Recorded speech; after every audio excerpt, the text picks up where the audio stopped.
radio for the masses. Headline edition, July 8, 1947. The Army Air Forces has announced that a flying disc has been found and is now in the possession of the Army. If the game is rigged, change the game. Game changer. I occasionally think how quickly our differences worldwide would vanish if we were facing an alien threat from outside this world. This is Fade to Black with your host, Jimmy Church, on the Game Changer Radio Network and KGRA, the Global Radio Alliance. I need your help to get to the year 1985. You're listening to Fade to Black with Jimmy Church on the Game Changer Network.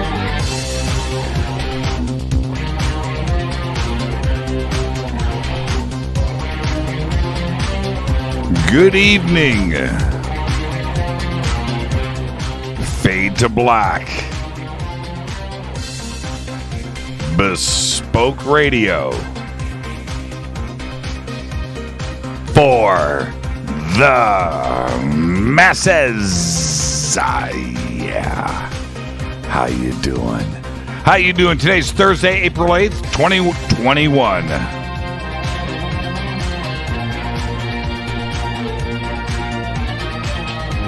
99 days into the new year.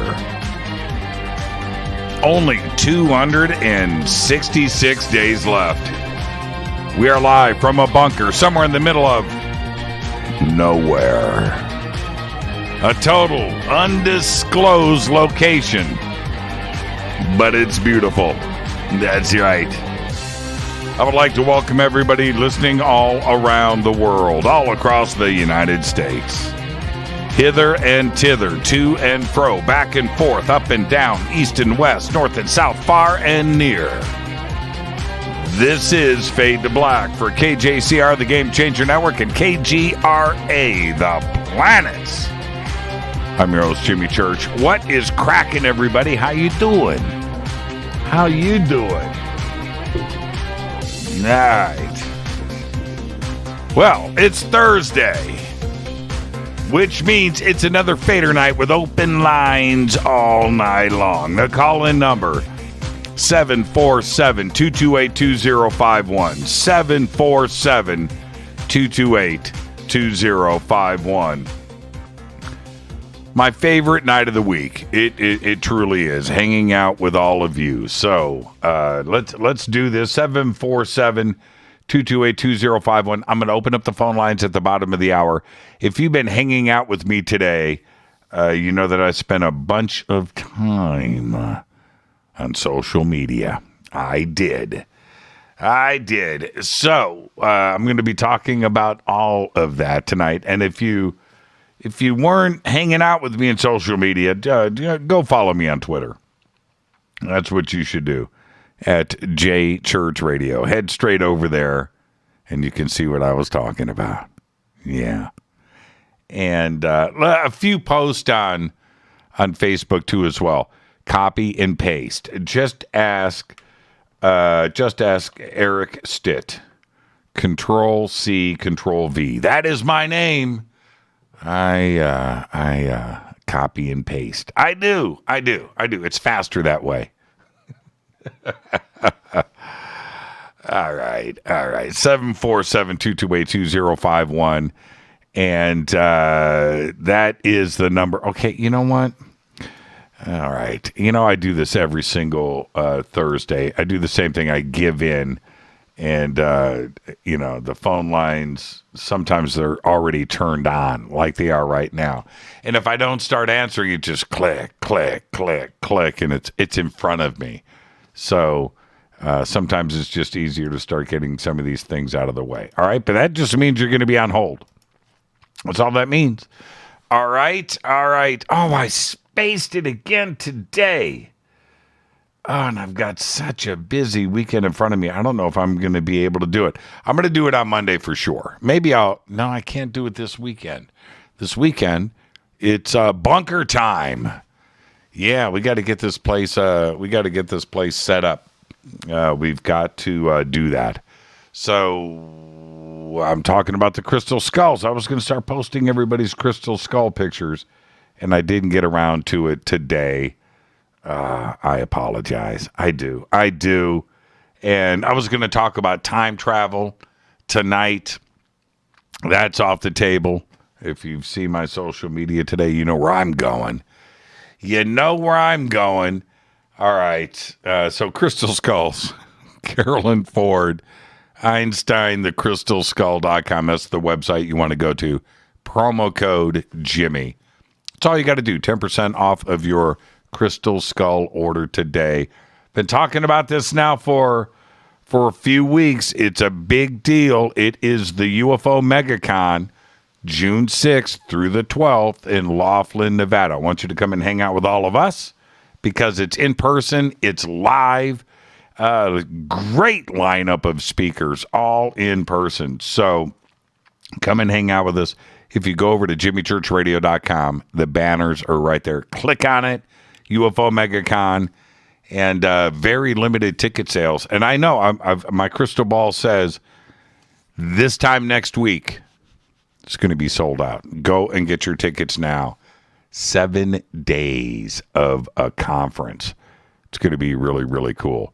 So there you go, UFO MegaCon, and the links and everything are over at jimmychurchradio.com. All right, let's get straight to it. Follow me on Twitter at jchurchradio. At jchurchradio. Hello to everybody out there. I jumped over to YouTube right before the show tonight, and I can't help myself. So hello to everybody on YouTube, Facebook, the Bunker Cam, of course, Twitter, Spreaker Chat. Spreaker Chat is a long ways away from me now. I used to. I took my. I took my wind filter, whatever they call those things, pop filter off, and I forgot to put it back on. And there you go. All right. Well, I hope it sounds okay. All right. I just noticed I didn't see it from here. You would think I would. Didn't see it until I looked over at the video monitor there. You can email Jimmy at jimmychurchradio.com. Hashtag F2B is the sandbox. It's right in front of me. Hashtag F2BQ, fade to black questions. It is also right in front of me. Let's get to the breaking news. The Mars helicopter Ingenuity has unlocked its 2 rotor blades in preparations to continue for the vehicle's first flight due to occur this Sunday, April 11th. Exciting news. Ingenuity arrived on Mars February 18th, along with NASA's Perseverance rover, having made the long trek out to the red planet tucked inside the rover's belly. As of April 4th, the little chopper has parted ways with Perseverance, prepping to take to the skies during a month-long test campaign. If Ingenuity's Sunday sortie is successful, it will be the first powered, guided flight on another planet. Wow, yeah, that pop filter is needed. Can you hear it? Yeah, we'll get through the show, though. We will get through it. The rugged Kimberley region of Western Australia is pockmarked with caves. A new study of bone tools found in one such Kimberley cave has revealed they are among the oldest in the country. The tools were found in layers dating back 35,000 and 46,000 years ago in Reewee Cave, about 90 kilometers southeast of Fitzroy Crossing. Another tool found at Carpenter's Gap 1, also in the Kimberley region, was dated to under 46,000 years old. Incredible. Well, on April 10th, a couple days, the asteroid 2021 GT3, measuring 60 feet across, is due to pass between the Earth and the Moon at a distance of just 159,000 miles. That's pretty close. Boston Dynamics robots are in the news. That's right. Boston Dynamics robotic dog Spot was one of several robots tested by the French army during a training session at a military school in the northwest of France. It was used during a 2-day training session with the aim of measuring the added value of robots in combat action. Boston Dynamics' early robots were funded by DARPA, but the company has slowly moved away from its military ties. The company's current terms and conditions bar them from being used to harm or intimidate any person or animal as a weapon or to enable any weapon. Yeah, right. Okay, let's get this show cracking. Happy birthday to today, Izzy Stradlin, 59. Guitarist Steve Howe of Yes today is 74. That blows my mind. Julian Lennon today is 58.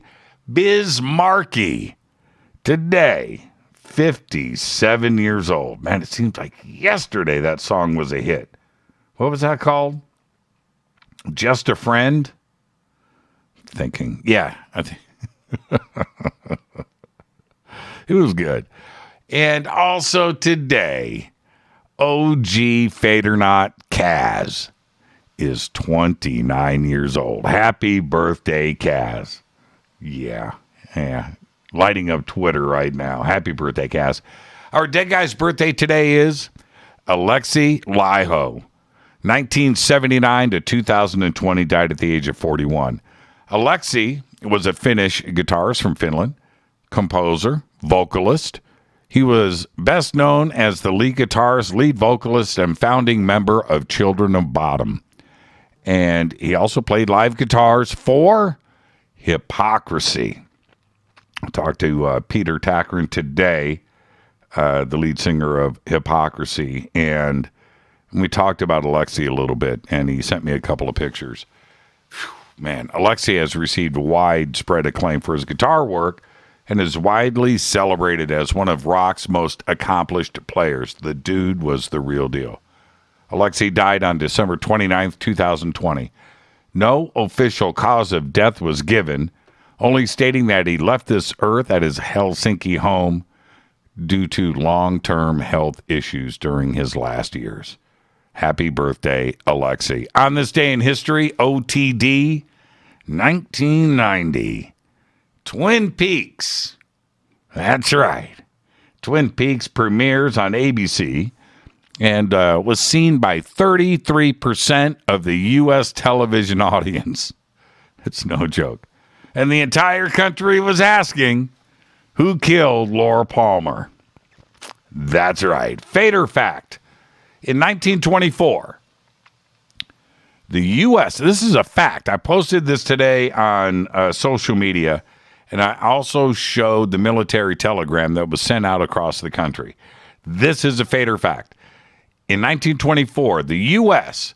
had Radio Silence Day, where all radio broadcasts would be kept quiet for 5 minutes every hour in order to listen for ET radio signals from Mars.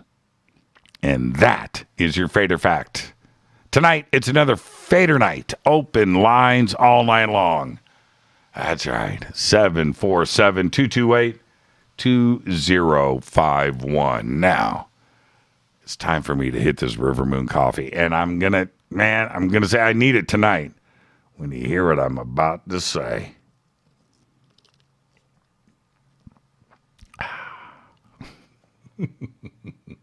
Best coffee in the world. It's the best. rivermoonwellness.com.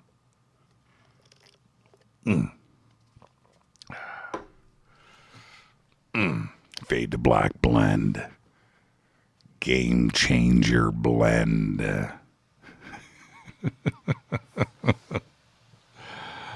Yeah, man. All right. Well, if you followed everything that I did today on social media, and I remember last week I'd done a post that said, hey, I've been away from social media. I'm kind of busy at the moment, and I apologize for that. Today, after slowly getting things in order here with the new bunker and everything else that implies and entails.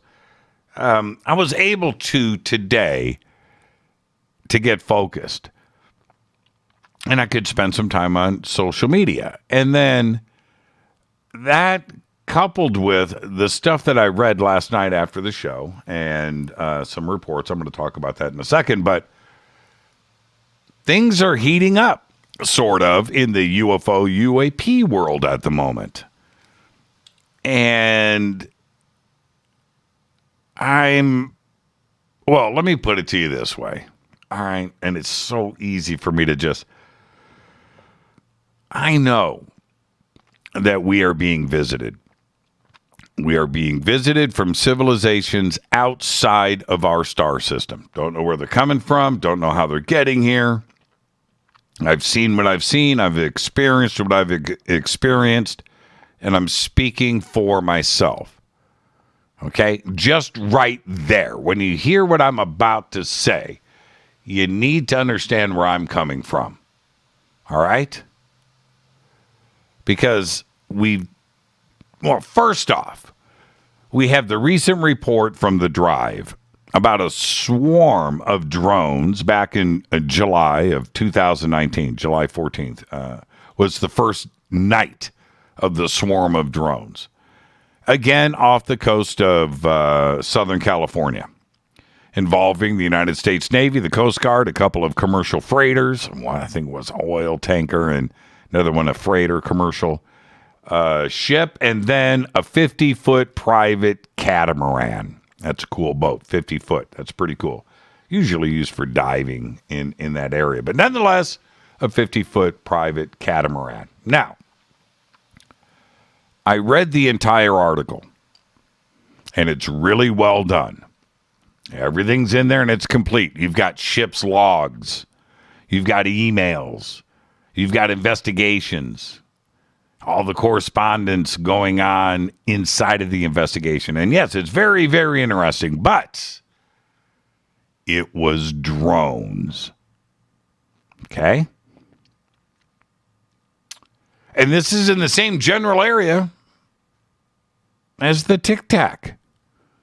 But this was drones. Drones that far out to sea. Now, you have to stop and think about a few things, but, how did they get out there? And are these private drones? Are these military drones? How big are they? What's the battery capacity? Are they running on gas, maybe?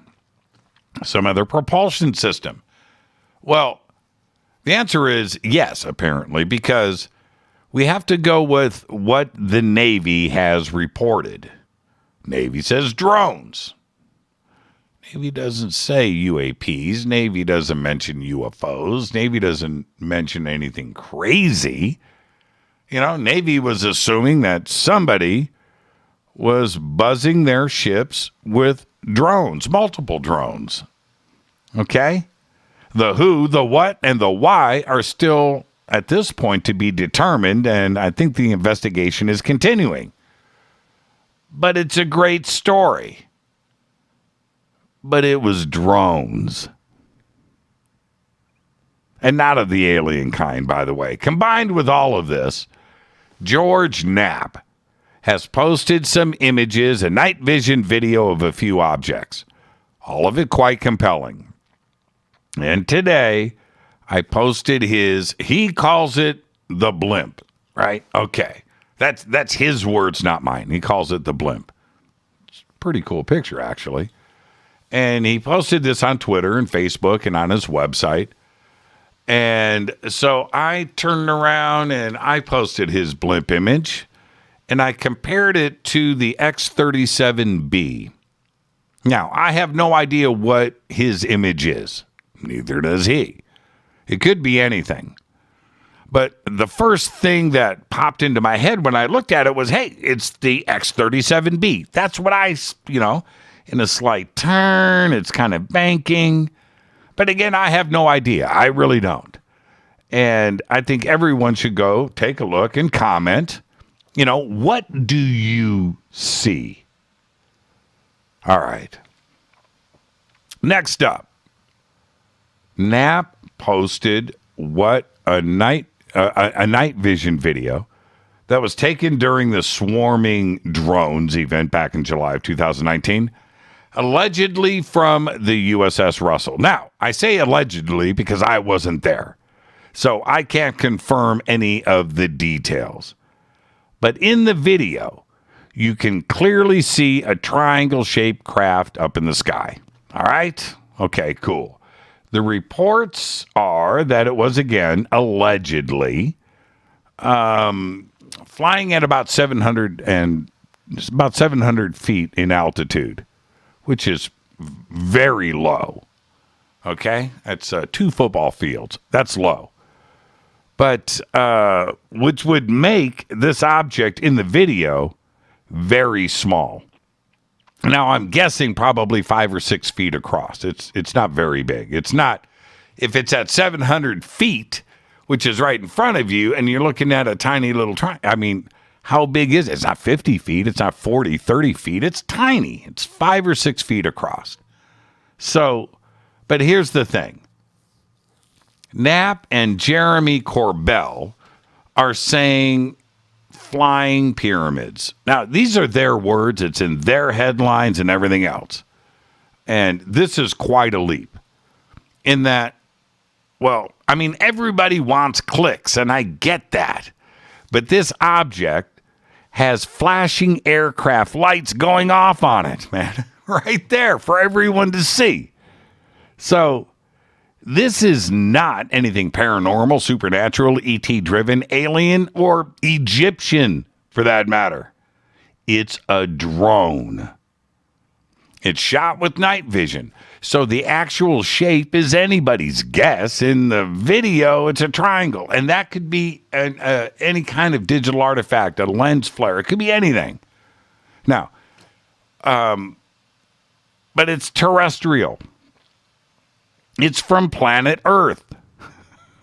That's it. And the bigger questions are, all right, let's not play around here. Why or who would be flying drones that far out into the ocean? That's a great question. That's what makes this video compelling. You know, the areas involved are all Navy training centers.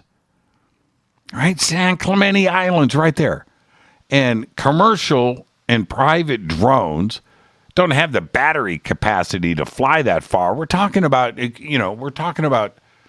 anywhere from, 20, 30, 40, 50 miles. And then you got to do that round trip. The battery capacity to fly that far fast, and that long, it's no. Typical drone flight times are around 20 minutes. For some DJI, some Mavic Pro, right? Mavic Mini, 20 minutes. You're not getting 23 minutes out of that thing. Everybody flies them, we know. So that is, if you think about it, you got 10 minutes out, 10 minutes back. And if you don't get it back, it's going to land. You got to go chase this thing down because it's going to land itself. And we're out to sea.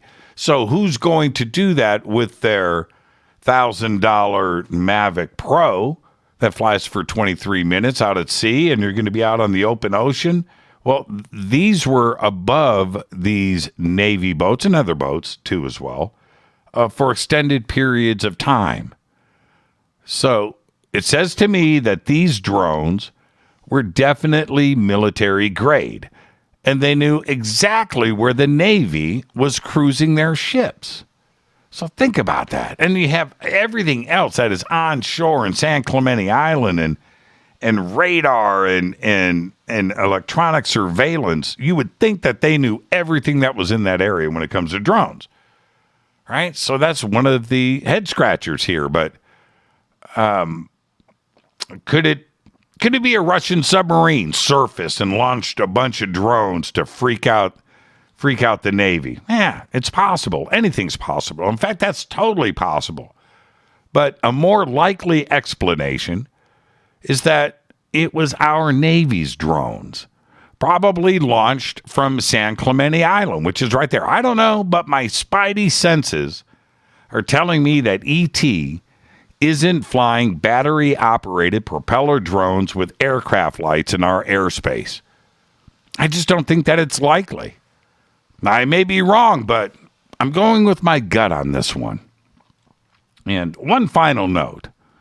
Knapp and Corbell are suggesting that all of this is leaked from the upcoming UAPTF report for the Senate.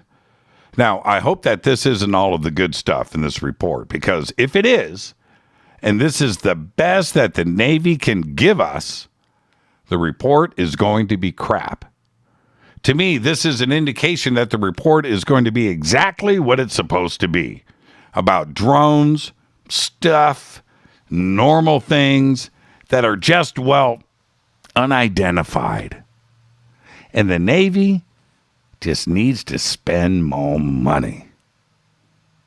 Now, I really feel that the hopes of the UAPTF report about being UFO related and all of those things, not of this earth, all of it is quickly fading to black. I'm your host, Jimmy Church. It is Thursday night. It is Fadernight with open lines all night long. 747-228-2051. Follow me on Twitter at JChurchRadio. All right? That's simple. 747-228-2051 on the Game Changer Network and KGRA, The Planet. I'll be right back after this short break with your phone calls. Stay with us. We'll be right back.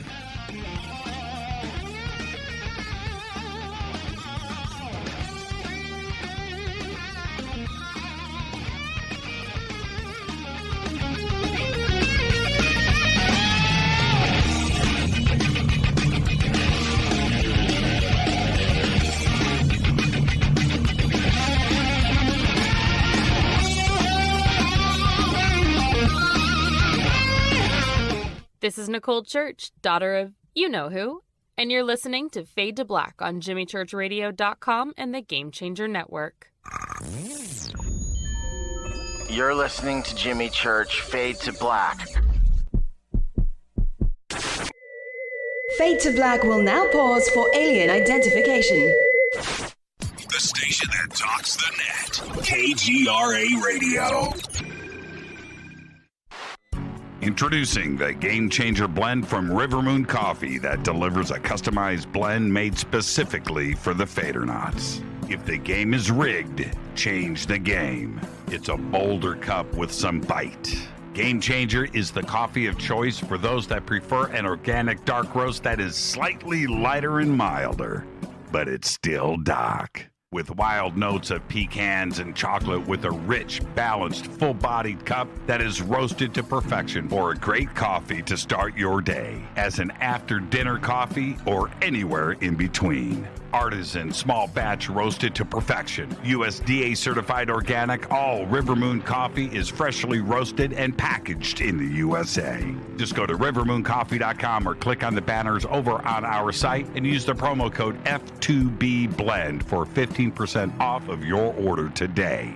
rivermooncoffee.com. This is the only way forward. This is Fade to Black. Make contact. KGRARadio.com.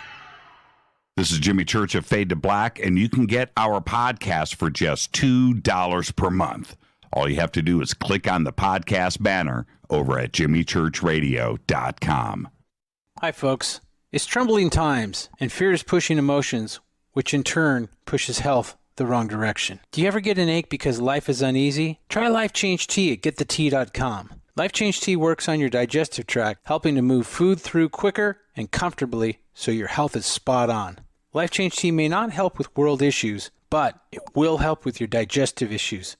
A glass a day helps keep the intruders away. So, change your life today. Log on to GetTheTea.com. That's GetTheTea.com. GetTheT.com. If your health game is off, get on by ordering Life Change Tea. GetTheT.com. And while you're on our site, look around at the great non-GMO organic supplements. And if you're a sales shopper, go to our specials page and see what's for you. I've been drinking the tea for 12 years and I'm sure glad for its health benefits. Again, that's GetTheT.com. GetTheT.com. The tea that makes you go. Fadernauts. When you think about the future of our country and where we're headed, do you wonder about the food supply? I do. Disruptions in the food supply chain could be disastrous, and they usually occur with little warning. That's why the smartest thing you can do today is to stockpile emergency food, water, and other essentials. I personally recommend My Patriot Supply. They're the nation's largest emergency preparedness company, serving millions of customers for more than a decade. In fact, they're the only source my family trusts for our preparedness plan. You should too. Right now, save 20% off a full 4-week supply of delicious meals that provide 2,000 calories a day. Saving 20% helps too, doesn't it? Especially now. So go to preparewithjimmy.com and get ready. That's preparewithjimmy.com. There's no time to lose. Do it now. 9 out of 10 geneticists agree. Fade to Black is not your father's radio show on the Game Changer Radio Network and KGRA, The Planet. Hi, this is Rob Reiner from Anvil, and you're listening to JimmyChurchRadio.com. What's up? I'm Chris. What up? This is Kyle Massey, and you're listening to Jimmy Church Radio.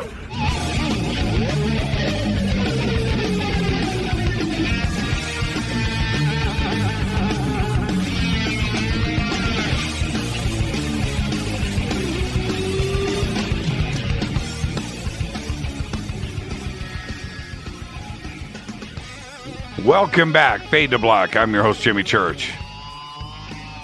All right, got my filter back on. I need my filter, man.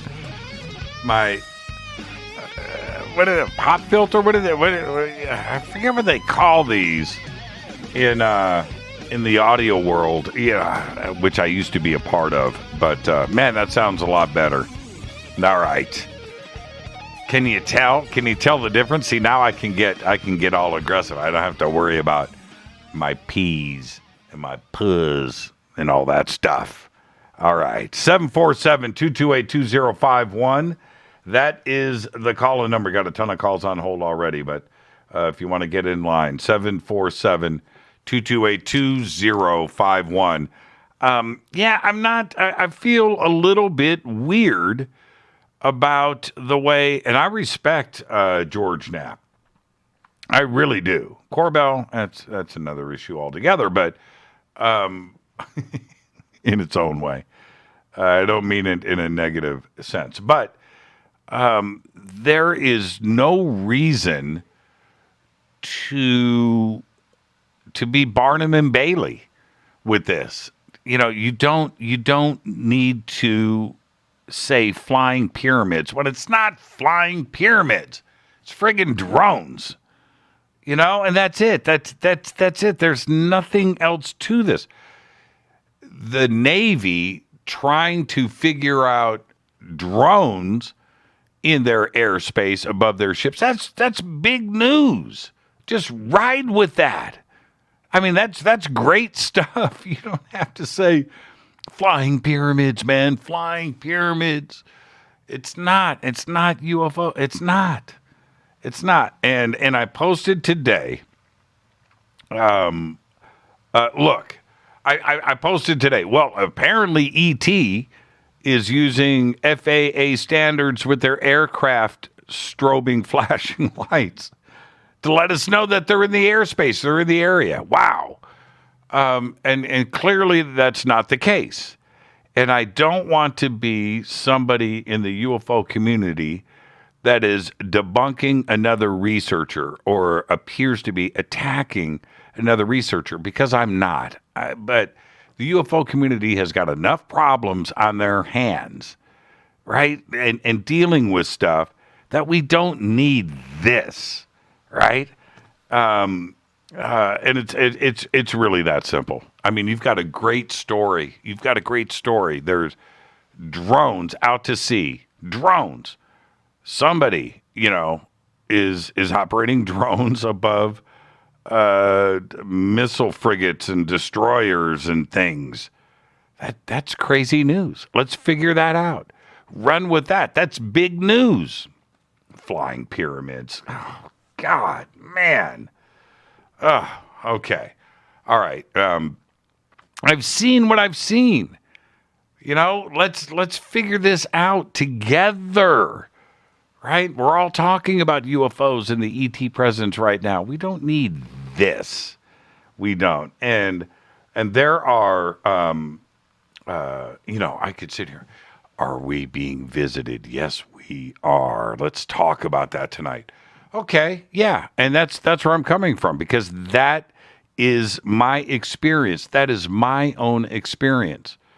Having this, it just disappoints me when, if you have a little bit of juice out there in social media and in the media world, you can help this move along without misleading for clicks and clickbait. Nah, it's not cool, man. It's not cool. I've made that mistake in the past. Don't think I haven't done it, because I have. Okay. All right. With that, oh man, flying pyramid. Almost in every frame of video, you can see the other dark side of glowing triangle and dark mirror image, which makes it a flying pyramid. Yeah, it's a flying pyramid. It's a drone. It's a drone. Flying pyramid. Well, I guess that the Anunnaki and the Atlanteans that built the pyramids over in Egypt, and some of those were flying, that they had aircraft landing lights on it. I mean, that's a good thing. That's a good thing to know. Okay, all right. With that, let's go to the phones. I'm done. Let's go to the phones. Hi, you're live on Fade to Black. Who's calling? Jimmy, this is Jay. Jay? Which Jay? Yeah. Oh, you remember the Jay from Eugene? Yeah, Jay from Eugene. How you doing, man? Remember the 25 hits? The 20? Yeah, I do. The 25 hits. How you doing, man? Yeah, okay, all right. Listen, I wanted to talk to you. Me and my wife were laying here, and I got my two dogs here. We're kind of hanging out. The other night, I heard you talking about getting your vaccine. And right. I want to let you know, man, this is an update. That I was watching Tucker Carlson. He was on the other night, and he was talking to a what do you call it, an immunologist, or that kind of guy. Mm-hmm. And he was saying that, hey, you know what? If you do not, I mean, if you've had the virus, do not take the vaccine. So I'm just giving you the update, man. I mean, I don't want you to have a reaction or that kind of thing. But, we were very up on this, and we were very concerned about it. And I know that, it was last night, and I was I was kind of like hanging out and listening to you, and my wife come running in. She goes, he's going to get the vaccine again. I'm like, wait a minute. Oh, shit. No, you got to call in tomorrow and tell them no.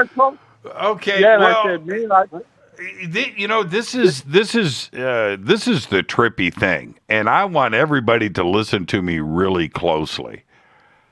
I had COVID, okay? I do not want it again. And listen to me, Jay, and I love you, brother. I do. But listen to me. Whatever the side effects are from the vaccine, whatever it is, it ain't nothing compared to getting COVID. I'm telling you that. I'm telling you right now. For me to go out, I don't want it again. You know, I don't. I do not. It scares the crap out of me. And the thing is, and I've heard so many people talk about COVID that have had it, and the experiences are all different. But we've all had the flu. We've all had colds. We've all had bad flus and bad colds, and you know, and it takes you down.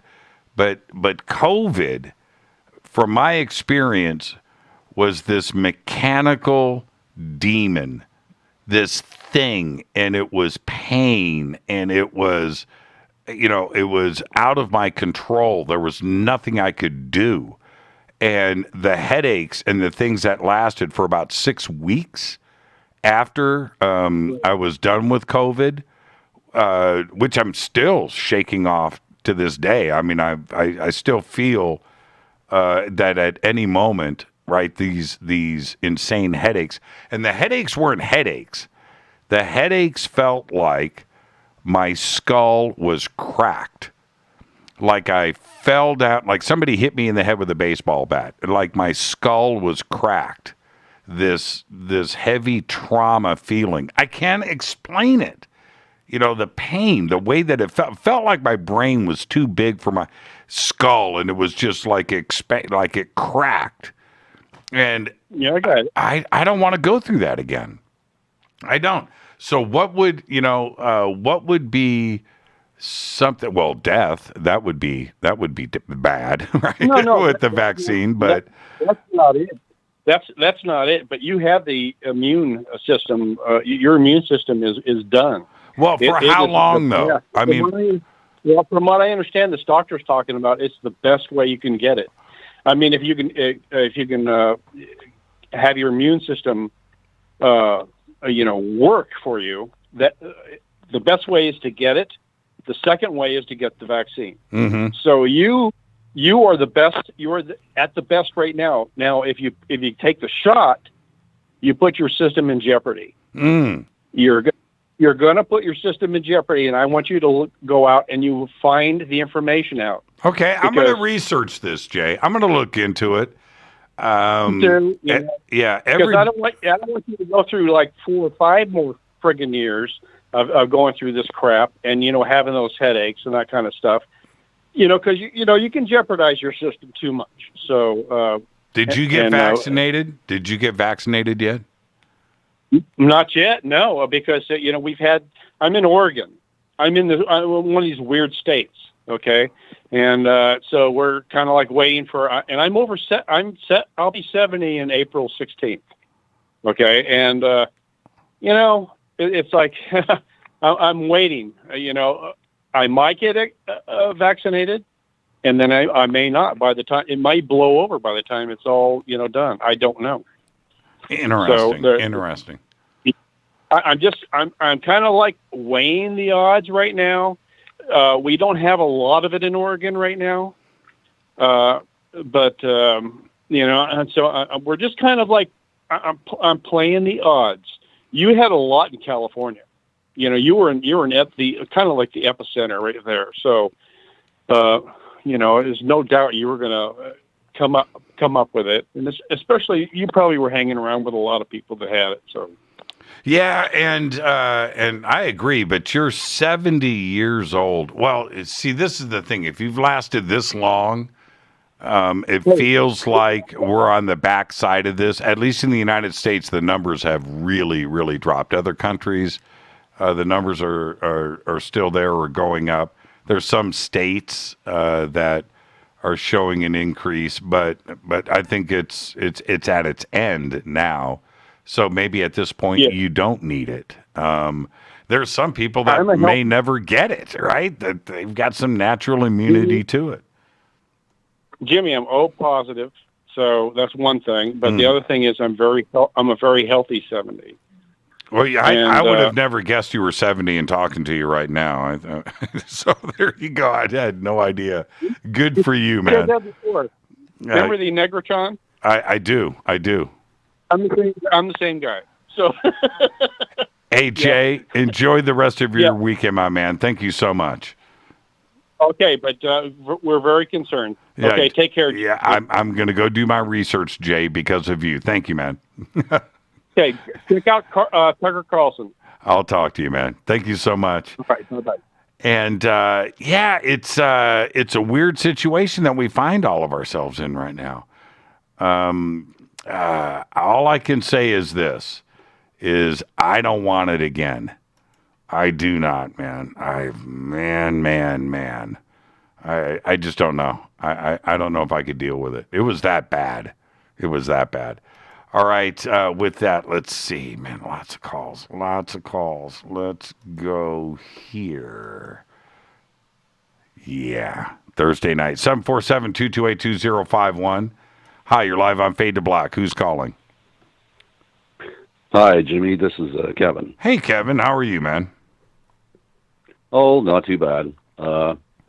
Lots of things going on, as usual.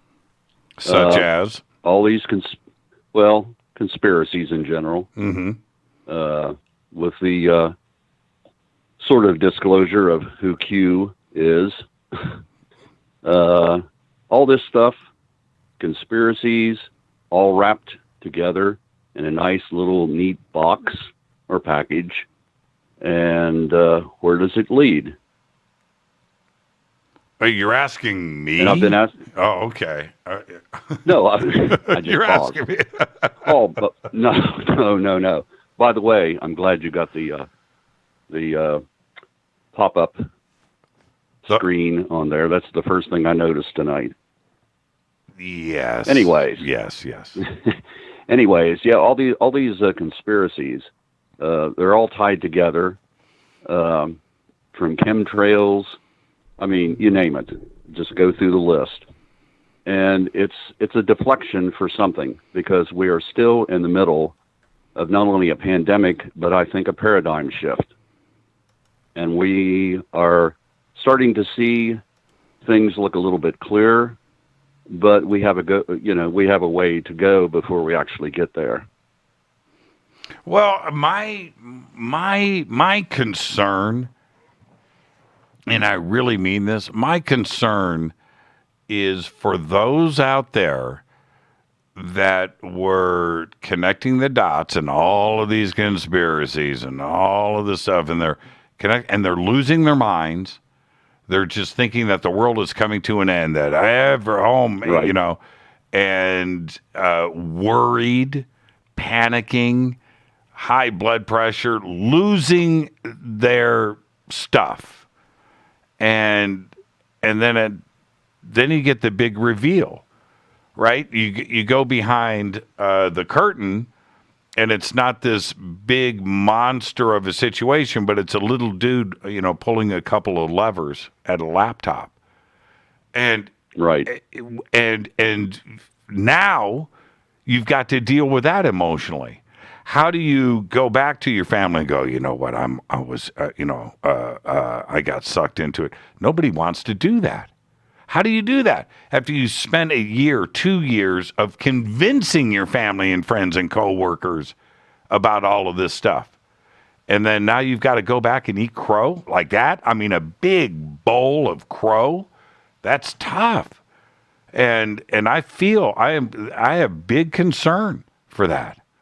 And a lot of these people, a lot of my friends that, my family members, that were in this, friends of mine from high school, that I've known for 40 years, knee deep in it, Kevin, and right. They've all stopped posting. They've all stopped. They can't. What can you post now, right? What do you do? And big concern. And we're talking about millions of people. This isn't some small little slice of the pie. It's a lot of people. It's a lot of people that are going to be in recovery, and it's not going to come back. Not like that. So there you go. So what else is on your mind? I had something else actually to talk about. Basically, modern computers recording versus the old tape. Which do you actually prefer? Tape. Good answer. Yeah. I mean, there is a lot of reasons behind it, but let me give you the main one. Okay? All right. Digital interpolates. Okay? Right. So you have the real natural sine wave, sound wave, sine wave, right? That, as I'm speaking to you, is a continuous, unbroken waveform. Okay? So that waveform is in front of you. Digital comes in and samples and interpolates what that waveform is. And it does it so many times per second. It goes up to the waveform and says, there. And then you have a series of dots, and then our ears connect the dots and build it back into a waveform. How good your converters, your digital converters, interpolate that waveform, and different, some are very expensive, some are very, very cheap. Some cost pennies. So how good that waveform is sampled is the better you're going to hear it. But you're not going to get all of it. No matter what. There's always going to be spaces in the waveform that are not going to be there. You're not going to have a continuous sine wave in digital. And this is the other thing. The decay, as things get quieter, the digital sampling stops. So, if you have a reverb decay, a cymbal decay, right? Okay, so in analog, you're going to hear you're going to hear it continuously. In digital, it goes stops. Right? Okay, so now you have, if you go and listen to an album of Van Halen 2, and you look at the back of it, and it's going to say AAA on the back, how it was recorded. That's analog recording, analog mixing, analog mastering, AAA. You're going to look at some, it's going to say AAD. You're going to see some that say DDD. It was recorded in digital and mixed in digital and mastered in digital. If you go back to the original recording of the original record, you look at the back of it, it should say AAA, okay? And you've got Van Halen 2. Then go get Van Halen 2 on a CD, which is on the back, it's going to say AAD, because now it's the last form of it is digital. And A-B it. Listen to the album. You're going to have this 3D, full analog, everything with the decays and the reverbs and the things, and it's just complex. And then you pop on the CD, and the CD goes, whoop, and it closes down. You don't have those natural decays and the reverbs and things. And that's the difference. So analog, straight through, AAA, analog, that is always your first choice. And that's it. That's my little audio thing. People today audio lesson for today. Yeah, people going back to vinyl and setting up a vinyl stereo system in their house. When you drop that needle and you're listening to an actual full analog experience, there's nothing like it. And you just take the same album and listen to it on a CD, and it's two different things, you know? And, yes, and it is. Yeah, and kids today, and I'm just going to say it, right? Kids today don't know. They were raised on MP3s, which is crap, right? MP3s, 14-bit, you know. CDs are 16-bit. Some are 24-bit. You know, it's more samples per second, and which is great. Okay, all right. But kids are raised in that world with full compression and everything is loud because they're trying to take advantage of all the bits and all the digital information. And I get, but kids have no idea what dynamic range is, and they've never experienced it. What the sad thing is? What's that? Yeah, the sad thing is albums. Well, this is actually sort of a trivia question. Do you know what the first major album that was released all digitally, recorded that way? The first one was, I do. Hold on. It was done in Japan. But here in the United States, the first all digital album, was it Yes? Yes, it was. It was an album called Talk. Yes. See, I'm a walking music pillar of knowledge. You guys impressed with that? Yes, you are. I am impressed. I have Twitter in front of me. You didn't see my fingers Google? No. No. But yeah, when it comes to music, I know what I'm talking about. When it comes to production and stuff. But yeah. Kevin, you're the best, man. I want you to enjoy your weekend and give it to me. Everybody be safe, be well.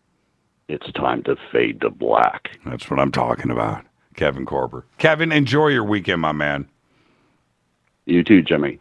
That's what I'm talking about. That's what we do right here on Fadernight. Kevin Korber. Little music, little audio advice. But I know what I'm talking about. This is Fade to Black. It's Thursday night. It's Fadernight. Open lines all night long. 747-228-2051. 747-228-2051. More of your phone calls after this short break. Stay with us.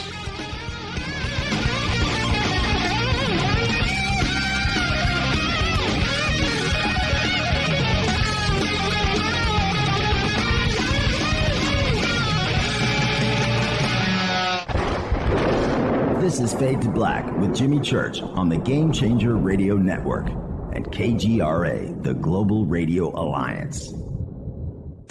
This is KGRA Digital Broadcasting Station, Salt Lake City, Utah, Van Buren, Arkansas. This is Billy Carson with ForbiddenKnowledge.tv. Forbidden Knowledge TV has just reached its 1-year anniversary. That's right, 1 year. And as a show of appreciation, we are giving all new subscribers a free 30-day trial of ForbiddenKnowledge.tv. That's 30 days to binge watch thousands of movies, documentaries, conferences, workshops, lectures, yoga classes, meditation courses, and so much more. So log on to ForbiddenKnowledge.tv from your computer or mobile device, or get the Forbidden Knowledge TV app on Apple TV, Roku, Amazon, iTunes, or Google Play today, and use coupon code 30daysfree. That's coupon code 30 days free on ForbiddenKnowledge.tv today. Listen, I know, and you know, that you've always wanted your first crystal skull. Or maybe you're a collector just like me, but you just don't know where to go to find the real thing. Then I met Carolyn Ford over at EinsteinTheCrystalSkull.com. Carolyn is the guardian of Einstein, one of the most respected ancient crystal skulls in the world. All of her unique skulls have been imprinted sitting with Einstein in his sacred lodge and are carved from the finest gemstone and materials. Imprinting is the process of receiving the ancient wisdom from the master skull or master computer. Einstein, the ancient crystal skull. To see Carolyn's current collection of crystal skulls, just visit her store at EinsteinTheCrystalSkull.com or click on the banner over on our site. Don't forget to use the promo code Jimmy at checkout to receive 10% off of your order today. That's promo code Jimmy. Finding your first or next crystal skull is easy. Just visit EinsteinTheCrystalSkull.com. When you take the beans from Central America with dashes of Indonesian and African mixed in and then roast it to the dark side of Fade to Black, you create the ultimate brew of fringe. Introducing the Fade to Black blend from Rivermoon Coffee. Yes, Rivermoon's darkest customized roast was created for the love of Fade to Black. The alchemy of masterful roasting and smoking the beans is in every sip of this full-bodied, dark Java. I need my coffee dark, deep, with distinct bittersweet chocolate highlights, just like the bunker. Leaning further into the darkness of the roast is Fade to Black blend from Rivermoon Coffee. Just click on the banner at jimmychurchradio.com and use the promo code F2BBLEND for 15% off of your order today. Hello, I'm Katie, and you're listening to my main man, Jimmy Church, on jimmychurchradio.com. Hi, this is Ray Hobbs here, repping the planet, and you're listening to my good friend, Jimmy Church, Fade to Black, on the Game Changer Network and the KGRA Digital Broadcast Station. This is Toby Kebbell. You're listening to jimmychurchradio.com. Don't hurt me, Jimmy. I'm only little. Hey, I'm Adrian Grenier. And this is Ari Gold. We're the Honey Brothers. Yes. We are of the Honey Brothers. Hey, I'm Adrian Grenier. And I'm Ari Gold. We're the Honey Brothers. And you're listening to Jimmy Church. The Revolution. This is Jimmy Church of Fade to Black, and you can become an official Fadernight by just going to our membership section at jimmychurchradio.com. Hello, this is Serena Wright Taylor from Conscious Life Expo, and you're listening to Fade to Black with Jimmy Church, who holds the Lucky Pony record for the best astrological chart since 1963. True story. This is Micah Hanks of the Gralien Report, and you're listening to Jimmy Church on Fade to Black, across the globe on the Game Changer Radio Network and the one and only KGRA Radio, The Planet.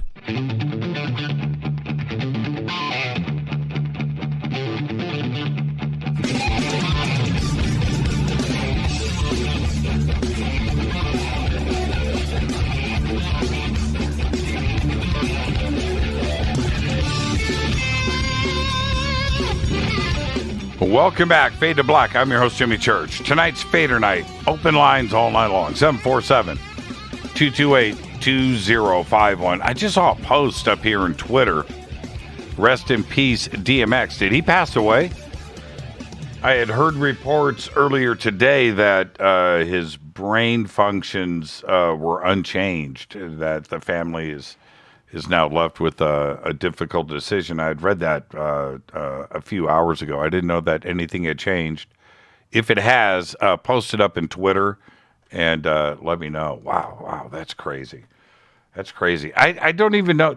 You know, I heard it was an overdose, but I never really got to. I don't think anybody mentioned what the overdose was. What he was taking. I don't know. Very, very sad news. Okay, DMX. Wow. Yeah, somebody post it as soon as you can. Yes, he has passed. Wow. Really? Let me get DMX. Let's see. DMX update.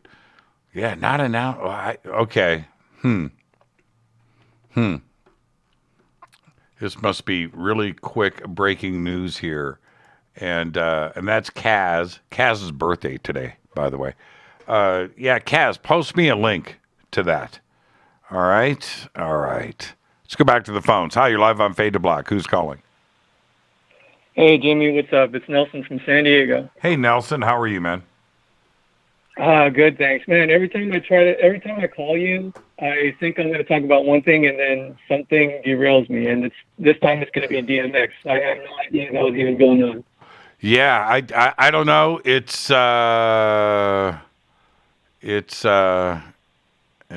popping up here. Yeah. Wow. I'm Googling it. No news still, like you said. The brain function. Family has a difficult decision. Nothing on his Facebook or Instagram. So yeah.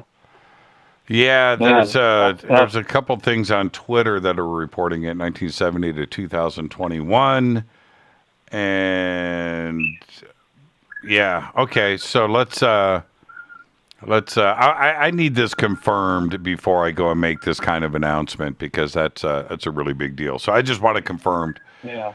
Before we go there. Okay. Anyway, Nelson, what's on your mind? Yeah. All right. So first off, since some other callers started talking about, COVID stuff, I have been meaning to thank you very much for speaking on your experiences with COVID. And like you were talking about earlier, I as somebody in this community, especially somebody in your position, I know that was tough. So, really thank you for sharing your experience with us and for being honest about it. And even, saying that you had different opinions and you had to change your mind about it once you actually went through it. Yep. You're right, Nelson. I don't want to interrupt you, but you're absolutely, look, I take a lot of supplements, okay? I try to, at my age, I'm 57, and, no matter what anybody says, you don't look at this, 57's the new 40 or whatever. Okay, all right, that's all. Yeah. But I do recognize that I am 57, and I can't eat a pint of Haagen-Dazs a day anymore. I can't do that. I don't drink. I don't do drugs. I drink with friends once in a while, but I haven't had a drink of any alcohol in a month. And even that was a beer. I think I had a beer and a shot of vodka with some friends last month at a dinner party. But other than that, I eat healthy. I take my supplements. I take my vitamins. I do these things. And I thought I was prepared, and I dodged COVID for 11 months. Right? I did. I dodged it. I thought, okay, all right, I'm healthy and I'm cool. It still got me, and it kicked my butt. It did. It did. Yeah. And for me to go, I got COVID, and it was nothing. That's not true. That's not being honest, or not telling people I got COVID and coming on the show and faking it. That's BS, man. That's not cool. Admitting you got COVID and somehow getting on the air and doing the show because the show must go on, that's just the truth. That's the truth. And I felt like crap doing those shows. Man, it was brutal. I remember, I think maybe, I don't know if it was the first time you were on the air from kind of starting to recover from COVID, I think, or maybe you were just getting it. But I remember you were interviewing Richard Dolan, and that was still a good show. So, man. Oh, that was the day that I got it. And that was the day that I got it. Nelson, it's this is what's so crazy. Is that day I had Dolan on the show that night. That day I felt fine. I was cool, right? And at 6:30, show starts at 7. At 6:30 on the dot, I remember I was in the bunker and I looked up and I have an atomic clock that's in front of me, right? And I'm always watching the clock. And I looked up, or I felt in an instant, I was like, oh man, something's not right. And I looked up at the clock and it was 6:30. By 7 o'clock, when the show started, I was done. Half hour. Mm-hmm. I was done. I could not believe it. The headache, the body aches, my hips, my knees, this body pain, this joint pain, this skeletal. It was like, what the? And I knew it. I knew it was COVID. Nothing was confirmed until I got tested. That was on a Wednesday. I didn't get tested until Friday. Yeah. But wow. It was brutal. Yeah. It was I just could not believe I didn't do the show the next night. No. Right, no. I remember you had to take a break. I took Thursday off. I went and got tested on Friday, Saturday, and Sunday. Wednesday, Thursday. Friday, I went and got out of bed to go get tested. But Thursday, Friday, all night Wednesday, Thursday, Friday, Saturday, Sunday, Monday, Tuesday, Wednesday. So I just added that up. That's 8 days in bed. Could not get up, in bed. And then it was Thursday. I said to Rita, I got to do the show. I'm just going to somehow muscle through this and do Fadernight tonight. And but that's it. Enough of that. Man, COVID just messed with me. It messed with me bad. Well, I just want to mention really quick. I'm in San Diego, and I have two very close friends that are in the medical profession. One is a corpsman, and he actually got stationed for a few months taking care of the people in the military that were stuck in San Diego because they had COVID. They had to be quarantined in a part of here. So, he was telling me about his experiences, and his wife is a nurse, and, she was telling me about her experiences with COVID patients and the fact that at a few points, the hospital where she worked at, the ICU, was overrun or filled with COVID patients. So, that stuff is real. That is really happening. And there are a lot of people that are lucky enough to just not experience the worst of it. But as there are a lot of people who definitely, this is messing up. So it's just funny being a part of this community, because I'm believing that the government is hiding something with like JFK or with the UFOs, and then all of a sudden dealing with something like COVID, where you got to be like, well, hold on, maybe we have to see where the government is going with this. And then you have the community that you're so familiar with just telling you now you're crazy. What I mean? Yes. And then of course, I want to talk about COVID or I want to talk about this or that. Suddenly I'm a shill. Yeah. Now I'm part of the government and now I'm this and somebody's paying me to say these things. That's just a load of crap. I'm just a guy that comes on the air each night and I enjoy what I do. Nobody influences what I say. And I certainly, I don't give a crap what anybody has to say about me personally. I don't care. I don't read it. I don't follow it. It doesn't matter. And if somebody wants to come at me about any of this, then A, they haven't had COVID. B, their kids haven't had COVID. They haven't had any experience about it or anything else. And all of that being said, Nelson, the way I experienced it and the way that I looked at it, I definitely, not 100%, but I'm going to go 99%, believe that this is some kind of manufactured virus. It's too mechanical. It's too direct. It's too nasty. And that's it. How it got out, how it did this, none of that matters. We've got a situation that we have to deal with.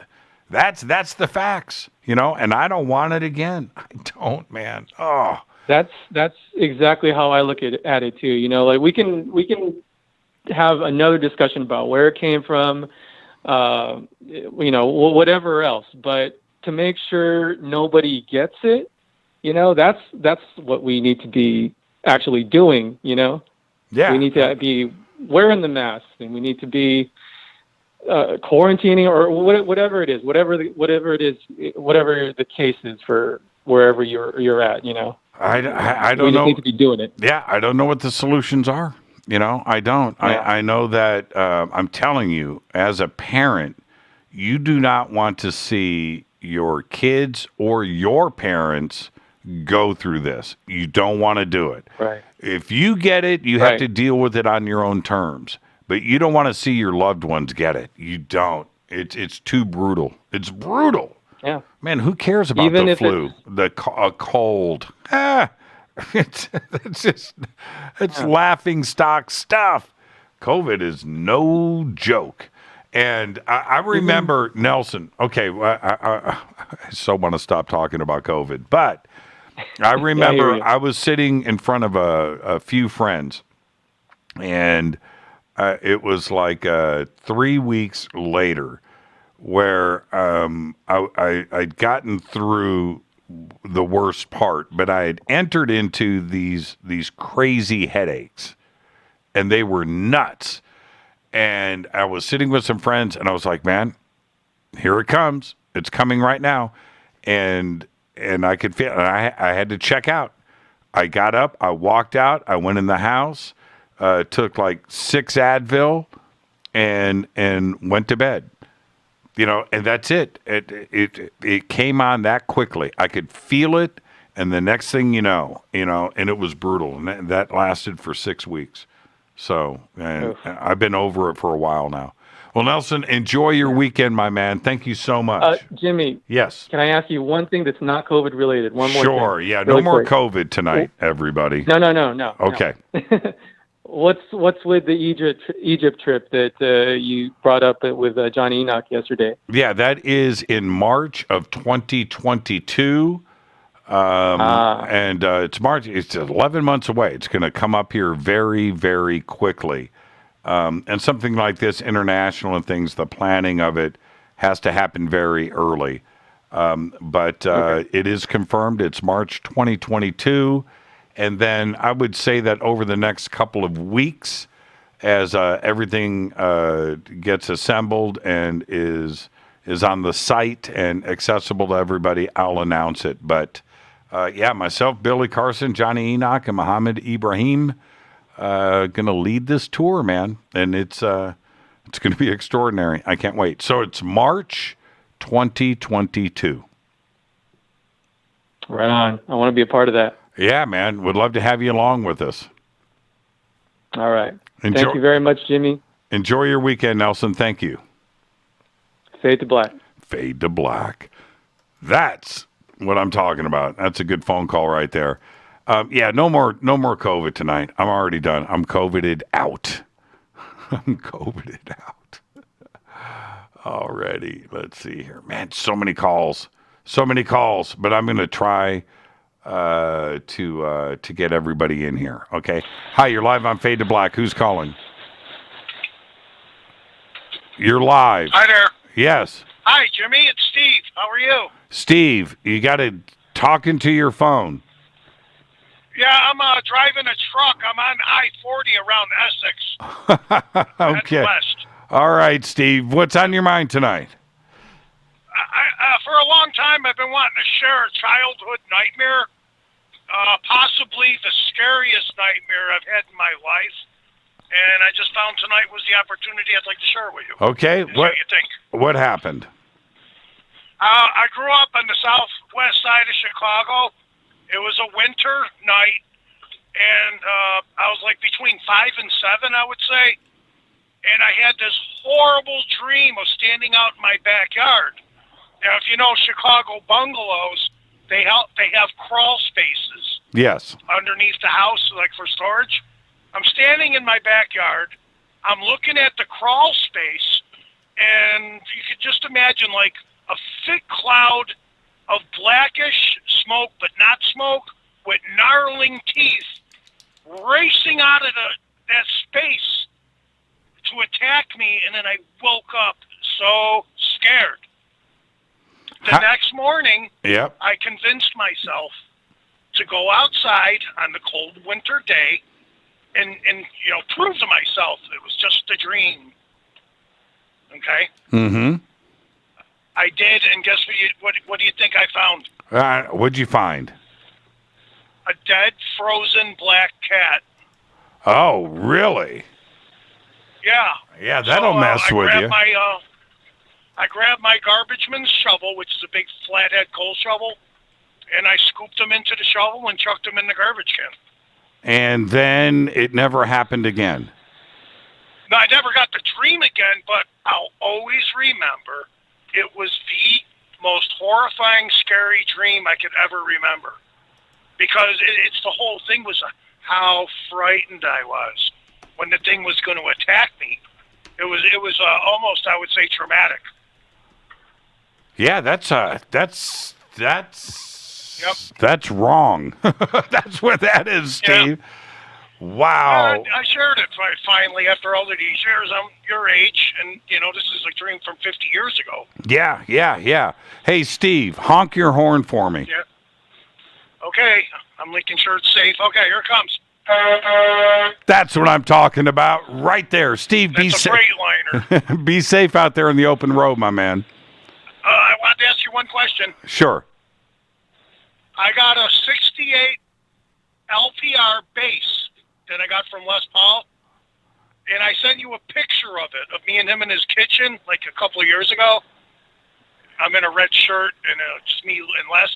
Anyway, it's in mint condition, but the decal is starting to come off, and I was wondering if you had a place in town that I could trust to bring it to, where they won't take the pots out of it and do the old switcheroo. Yeah, no. And, to have it look...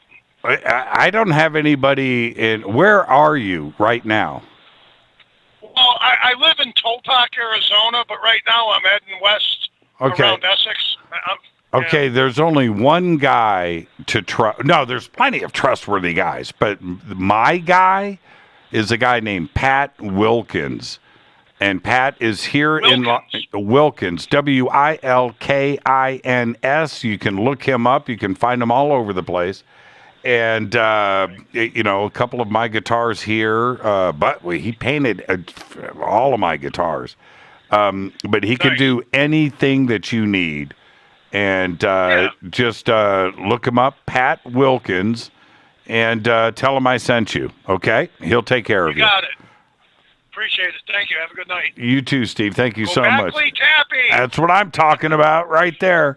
Steve out there in the open road on the I-40.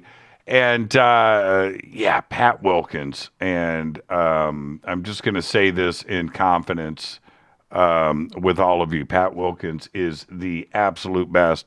And if you have any guitar work done, needed done in the L.A. area, well, you can ship to him. But he is the guy. Hold on. I got to reply to Mark Tarana here. Let's see. None of it matters, but I have no idea what you are talking about. See, right now, today, no pass cards. And I'm just turning into that cranky old man. I just am. I am. That's where I am right now in life. All right, let's see. Let's keep the calls rolling here. Hi, you're live on Fade to Black. Who's calling? Hi, Jimmy. It's Deb. Okay. Okay.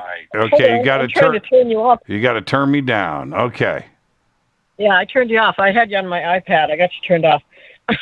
You surprised me. I figured I'd be in at the end of the show. So you just said no more COVID talk, so I'm not going there. I just want to say, personally, I'm not getting a vaccine that's not approved by the FDA and experimental still at this point. But I respect anyone's opinion, and I know you're a smart guy and you're going to do your research. And we just love you, Jimmy, and we don't want to see you fade to black, literally. Okay. All right. Fair enough. Okay. So what's on your mind? Please. Okay. So what's on my mind is, well, I love the new bunker. I know you're going to get it all sussed out and decorated. And about a month ago, when you said you had a shot of vodka, Awakening Man posted the video where you guys cracked open that crystal skull. Was that the one I sent you? No. Oh, okay. No, so I have at least. I'm going to say, you know what? I was going to say 8. I've got 4, at least 4 bottles of Crystal Skull vodka in gift boxes. Okay, they're all Dan Aykroyd ones, because on the video you guys were saying, let's see if Dan Aykroyd's vodka, is as good as the person. I only have, as far as I know, there's only one brand, right? right. of Crystal Head. Oh, you're saying you have several bottles of his vodka. Yes. Oh, okay. Because my question was going to be, if you finally cracked it open, if you were going to, while you're decorating the new bunker, if you could put the skull in there with the Fade to Black hat like I wanted you to, but it sounds like it hasn't been open yet. So I'll remove that question. Okay. All right. I have a more fun question for you, and I know we're running low on time here. Okay, so you, Jimmy Church, have been dropped off, or you are deserted on an island. You alone. You don't know if you'll ever be rescued. 3 boxes on parachutes drop out of the sky. You open each box, and you have 3 privileges while you're there. The first privilege is you have the right to listen to any comedian that you want to. The second privilege is you have a right to listen to any musician that you want to, but only one. And the third box is you can order from any fast food, and fast food, I mean drive-through fast food place that you want to for the duration of time that you're there.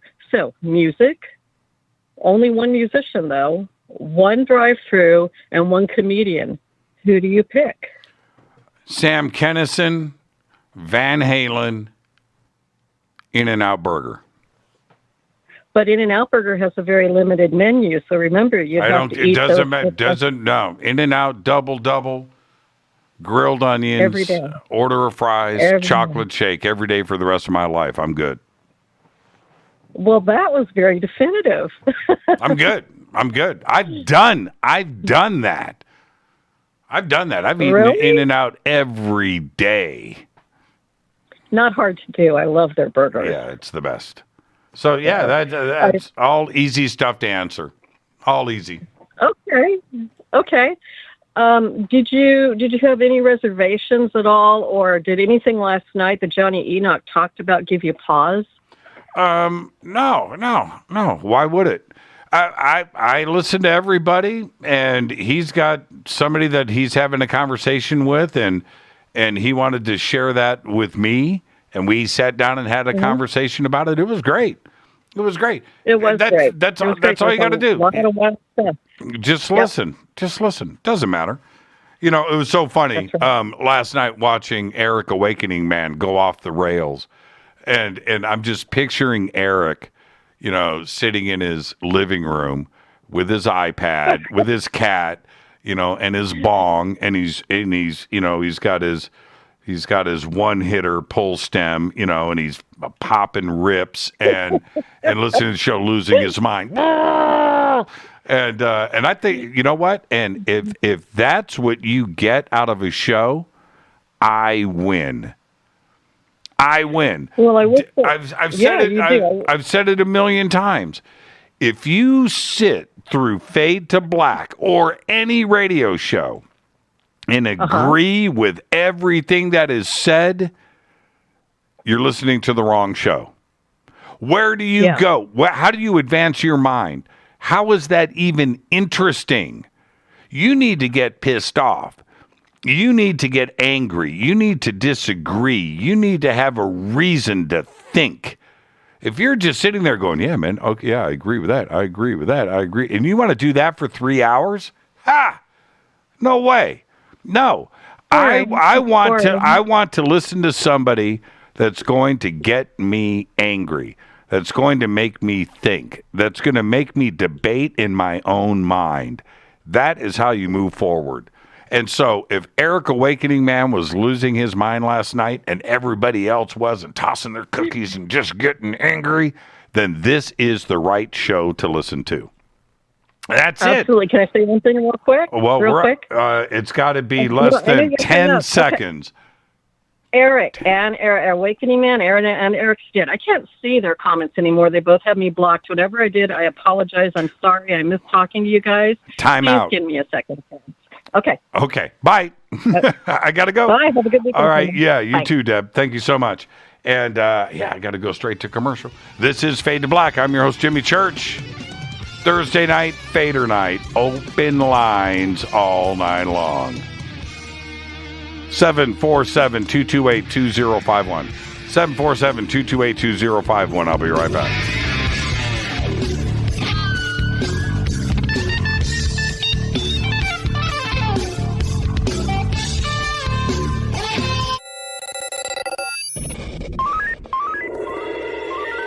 Way out here, we listen to Jimmy Church.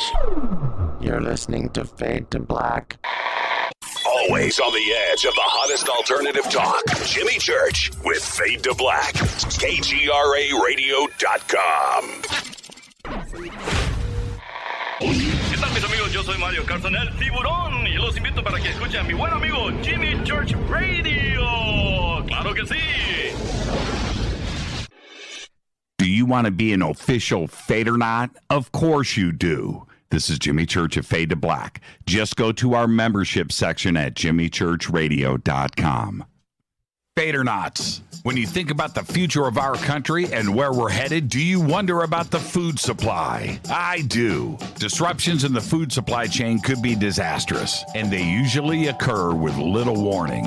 That's why the smartest thing you can do today is to stockpile emergency food, water, and other essentials. I personally recommend My Patriot Supply. They're the nation's largest emergency preparedness company, serving millions of customers for more than a decade. In fact, they're the only source my family trusts for our preparedness plan. You should too.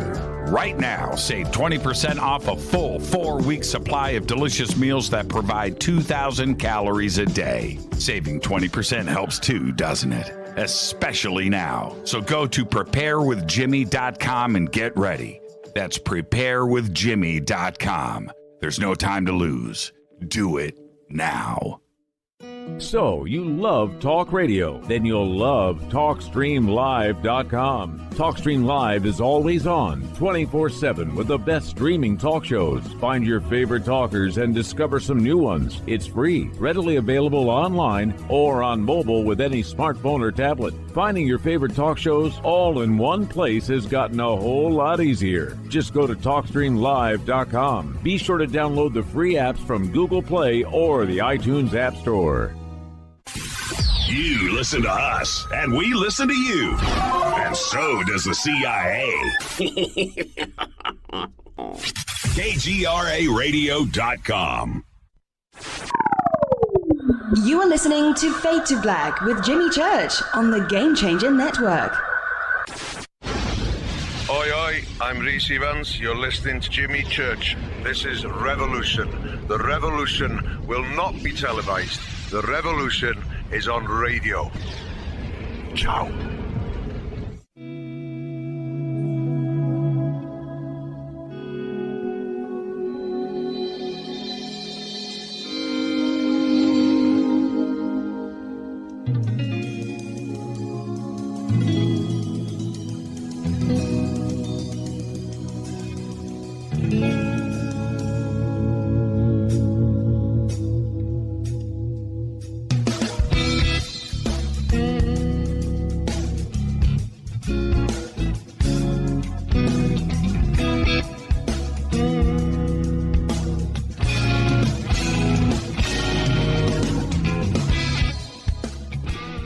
Welcome back, Fade to Black. I am your host, Jimmy Church. How you doing? Thursday night, Fader night, open lines all night long. How you doing?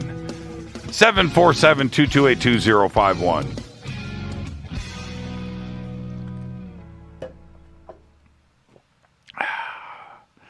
Fade to Black blend. All right, Thursday night, Fader night, open lines all night long. 747-228-2051. Your calls.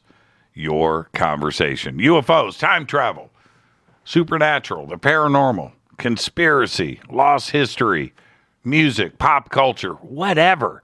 It's your conversation. It's your night. Let's go back to the phones. Hi, you're live on Fade to Black. Who's calling? Jimmy Church, Chuck Elliott. Hey, Chuck. Kentucky. How are you, Good man? Good evening, everybody. How are you, Chuck? I couldn't be too much better. So I hear. So I hear. Okay. I heard you were abducted last night. Dude, if I was abducted, well, okay, let me cancel the last statement.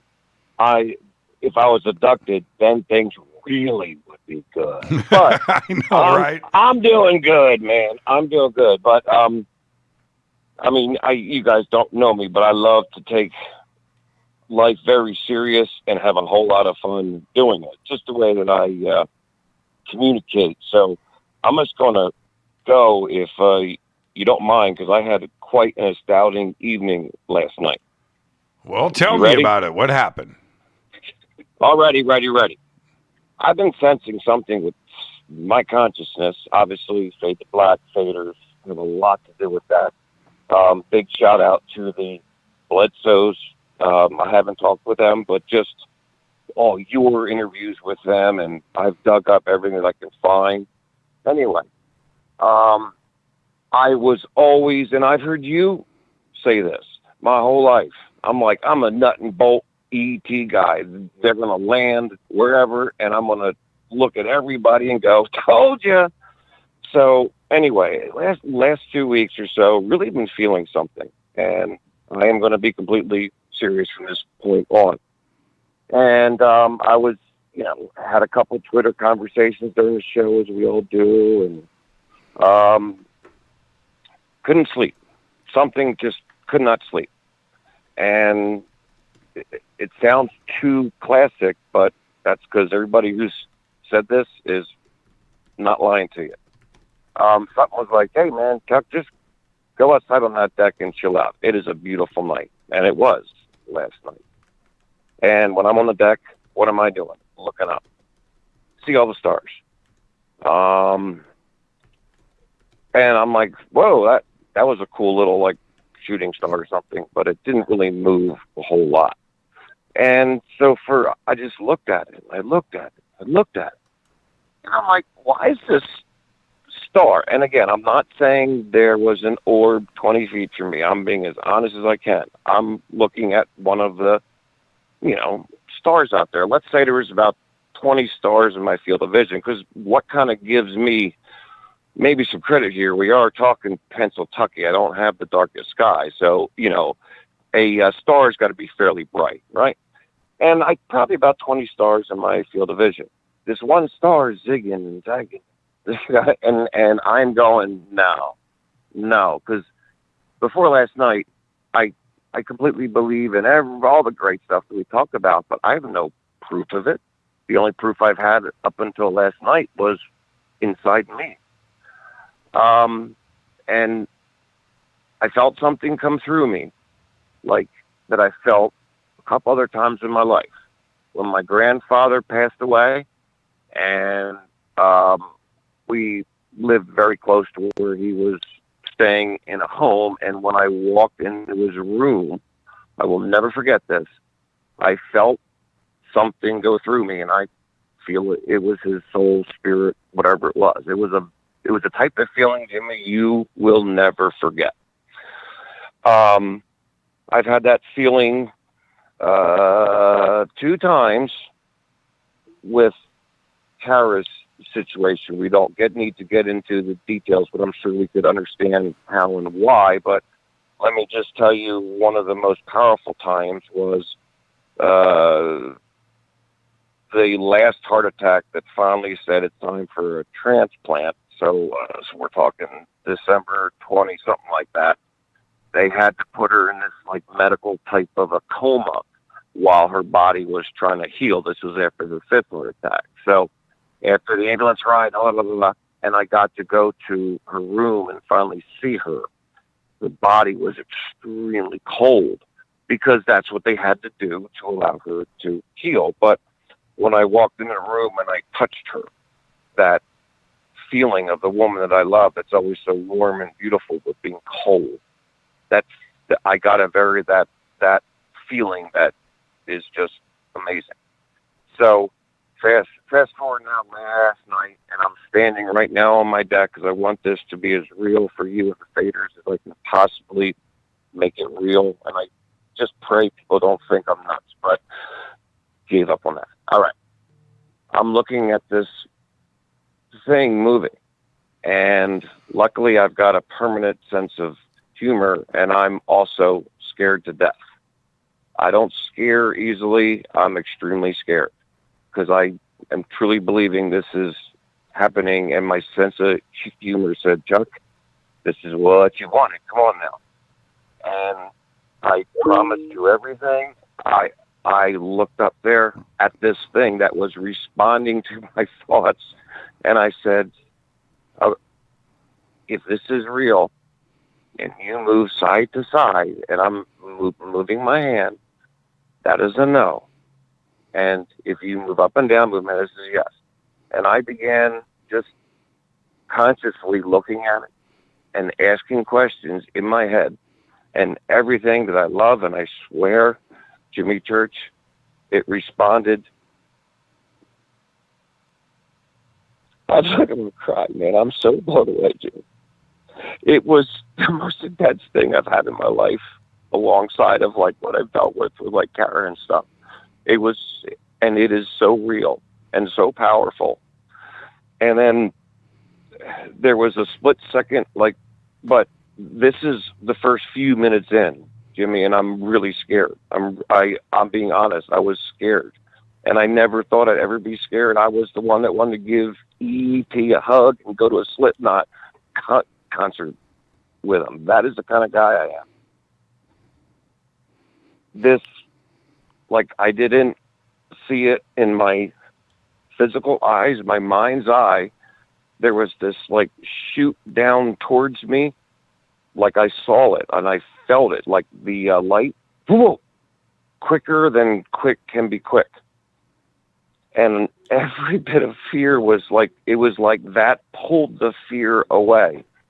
And I sat out here and consciously asked, and I don't want to like sound stupid, like I was having a true conscious mental conversation, and it would, when I would go, well, you know, is that, you know, right? It would move up and down. Is that wrong? Side to side. Mind you, to double check reality, a few planes went by way up there. You know, the other stars, they would, no, just this one star. And then I'm like, way in. And then I asked it, and I swear to you, I said, is it okay if I get my phone and try and film you? And it went bubble up and down. And unfortunately, with a like cell phone, that doesn't, you know, I posted a video. It is terrible. It's, you know, it's the star, but I can never prove this, and I don't want to prove this. But what I want to say is that how I felt and still do, and the most important fact why I knew this was real was those first few minutes I was scared, and I was getting more scared. And then there was this moment, and again, I didn't see it, but it was like my mind saw it, kind of like it didn't change in size, but it went whoop, whoop, like came down to me, and I don't want to say, I don't know what, and then went straight back. And then from that moment on, it was like, well, calling you, just having, I mean, I honestly ended up having a wonderful, beautiful time. There's some things I like, you say game changer and all this other stuff, and I don't know how to, there's no words to express the power of amazement that I felt. Well, this is what's really cool about the experience, and it's this. You are going to be, at some point, you're going to be at a conference, you're going to be around of other experiencers and stuff, and you're going to hear somebody describe their experience, and you, Chuck, are going to be able to jump in and go, dude, that's what happened to me, right? You're going to be that guy now. Right? You're going to be that guy where you are going to be able to share your experience and describe it and share it with others forever. You know, and now when you hear somebody come on the show, right, and share something, you're going to be over there going, yep, that's what happened to me. This is great. That's the paradigm shift that you went through. And we've all done it, Chuck. We've all done it, brother. Welcome to the club. That's all I got to say. Welcome to the club. I know, you always mention seeing, that, green chrome, the orbs and stuff like that. And I've always, you can imagine everything about it, especially the way that you tell stories. That's why you're on the air, man. Your stories hit, brother, man. But, it was the fact that I don't know how to even properly explain it. And it's just, and yes, unfortunately now, I don't want to use the word unfortunately. What I've got to deal with now is I am losing my mind wanting to do what you just said. It's not that I want to understand. I realized last night they'll let me understand whatever I need to understand. That's right. I'm not one little bit worried about them, because I know my consciousness knows that, it's okay. What I want to understand other people's, conscious or whatever feelings about it and thoughts, just like you were saying. And I'm kind of stuck here going, hey, neighbors, anybody else got anything to talk about? And, they're all like, dude, that's it. You're out. Hey, Chuck, welcome to the club, man. Welcome to the club. And give my best to Kara and enjoy your weekend. Absolutely. Oh, thank you for sharing that with us. I'm watching Twitter right now. Go jump in Twitter and enjoy yourself. All right? I am fixing to go. The awakened man is here. I'll talk to you. Sorry, Eric. All right, man. I'll talk to you, man. Give my best to Kara. Always do, Jimmy. Thank you so much for your show. And faders, let's rock and roll. That's what I'm talking about, Chuck. Thank you so much. Welcome to the club, man. And that's all I got to say to that. Welcome to the club. What a great experience. And, you never forget your first time. You just don't do it. Tara just posted here that, and I'm looking at the tweet about DMX. We have deleted the tweet out of respect for DMX and his loved ones, a close friend. DMX posted this on their Instagram. Sorry, it has been taken down. So DMX is still on life support, everybody. He has not departed this earth. Let's go back to the phones. Hi, you're live on Fade to Black. Who's calling? Hey, Jimmy, it's Carrie in Palm Springs. How are you? Hi, Carrie in Palm Springs. How are you? I'm great. Thank you. What's cracking? Thank you for a lovely week with some lively guests and great conversations as always. And, I just want to thank you again, for all the amazing guests and callers alike and Fadernauts. You just give us all just a place to come together, and I really appreciate that. No, thank you. Thank you. What's on your mind tonight? Well, I thought that Johnny Enoch brought up a really interesting little tidbit last night. He talked about how spacecraft from other parts of the universe may travel here. And he gave the analogy of the fish in the stream that can just float there very still despite the moving stream around the fish. And he went on to say something about, this thin layer of slime, if you will, around the fish that allows it to electrically charge the water within that direct space around it to allow it to sort of float there. Right. And I found that fascinating. And, I've always, a big curiosity since I've been fortunate enough to experience a craft, I've always been fascinated by how did they get here. And like you said, also last night, it's easy for them, right? It's just like going to the store and picking up milk. It is. And, yeah, it has to be. So I've been doing some research, and it's always, kind of in the back of my mind.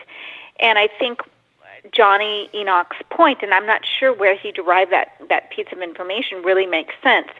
If you look at the universe as sort of a big ocean or stream, and space as water, and craft creates sort of this different electrically charged surface around the structural craft that allows it to sort of slip through space, kind of like on a giant slip and slide. And that allows the craft to move so rapidly from, vast distances. And if you start digging deep into the physics of it, and you look into particles or substances that are surfactants, and then you look into what is called these quantum dots. And if UV light is illuminated through these quantum dots, which are like atomic particles of surfactants, then that will excite them to higher energy, and they can change the charge within its surface area. And it creates like surface tension, similar to how those stick bugs can walk across water. And so it must, I'm just extrapolating. I'm, just a backyard science nerd. Wait a minute, Carrie, what do you do for a job? I'm in the medical field. I bet you are. Okay. Are you a doctor? Close.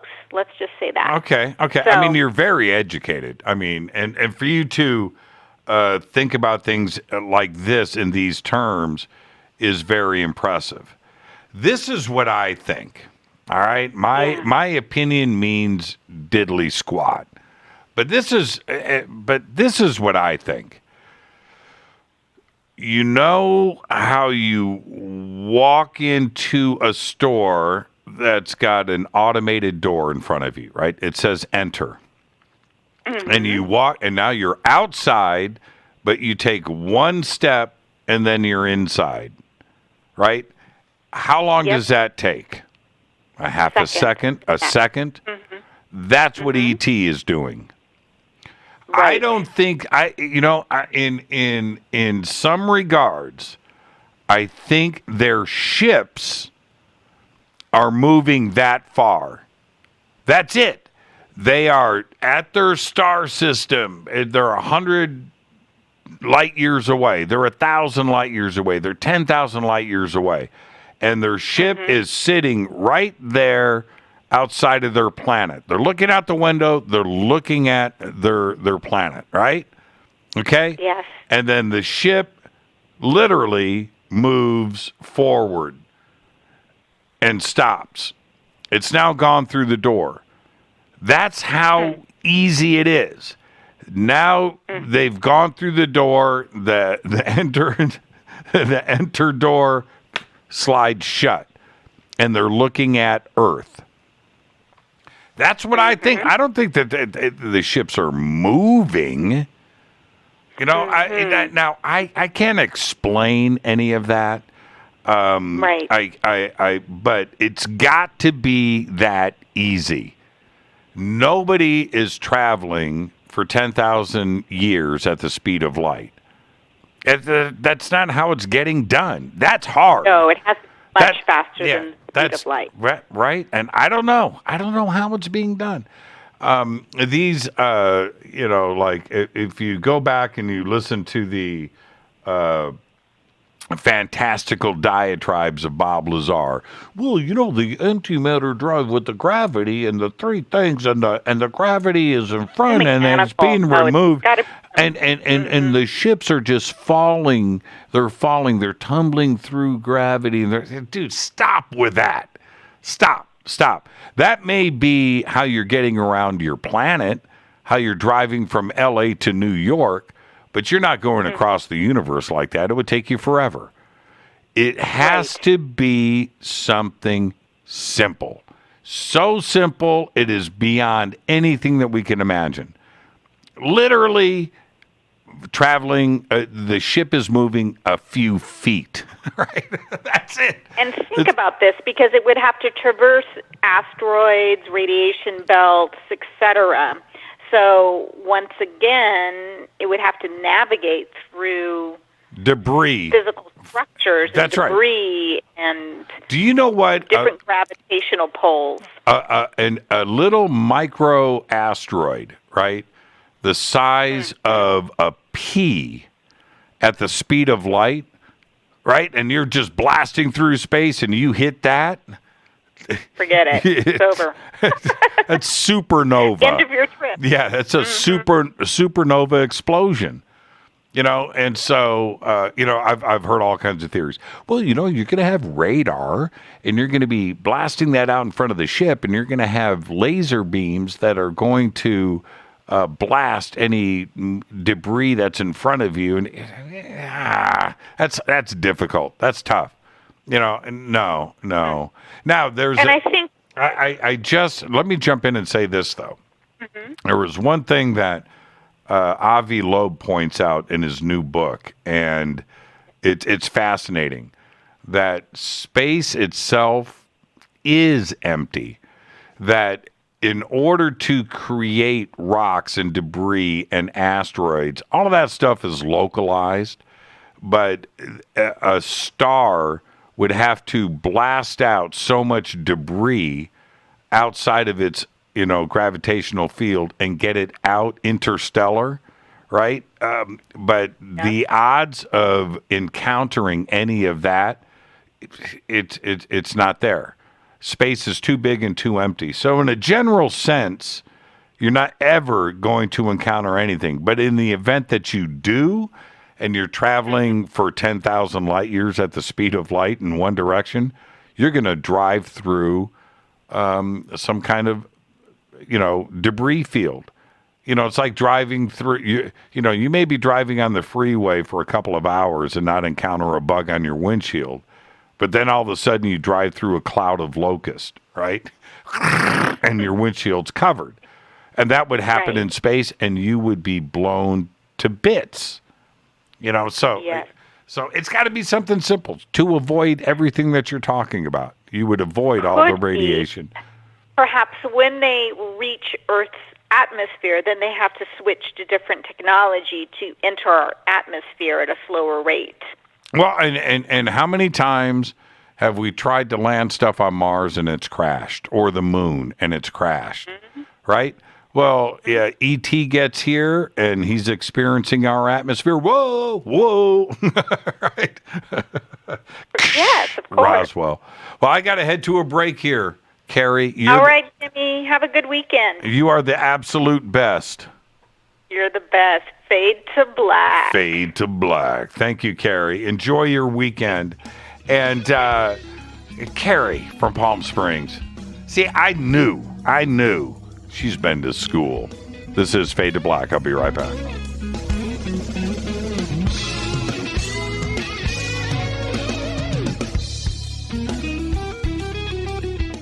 Hi everybody, this is Rob Halford, the Metal Guard on JimmyChurchRadio.com.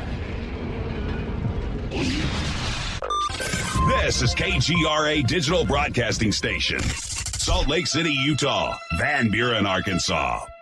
Why is it we're not very good with our health regimen until it's too late? We don't put oil in the car until the engine blows up. When the body's out of balance, your health is not so good. Give your body some love. Log on to wtih.com. That's wtih.com. Try our Life Change Tea, which cleanses you from harmful intruders.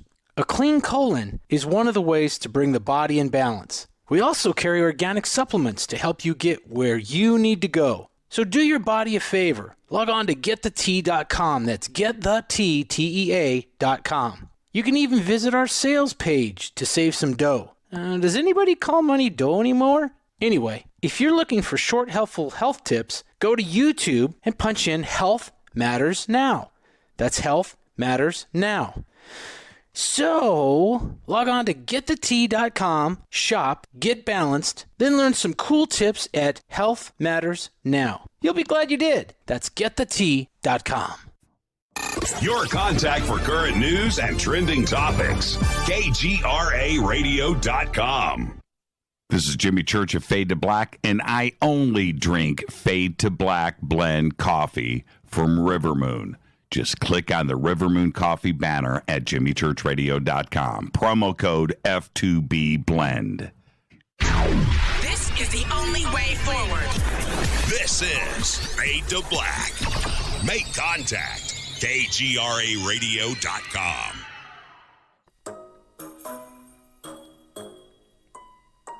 When you're in the house for longer periods of time, you can see them flying or running across the floor.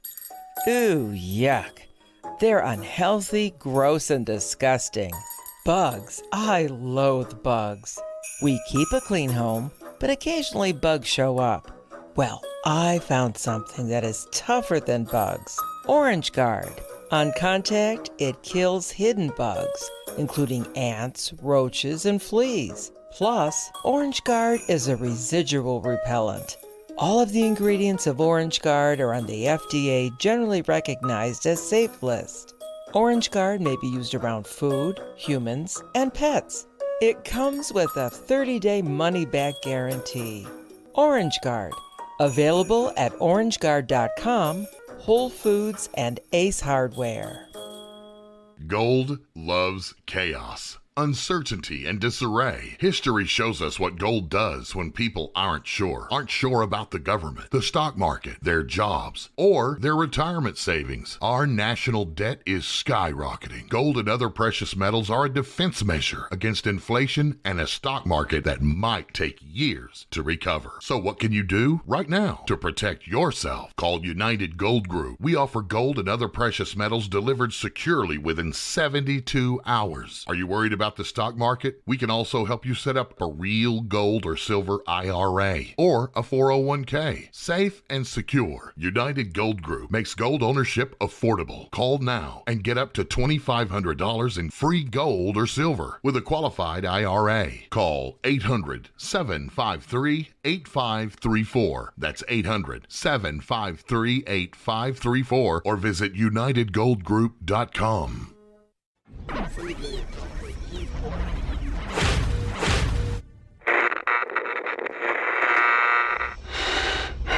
You want to know a secret? I love ponies. I really love ponies. I'm serious.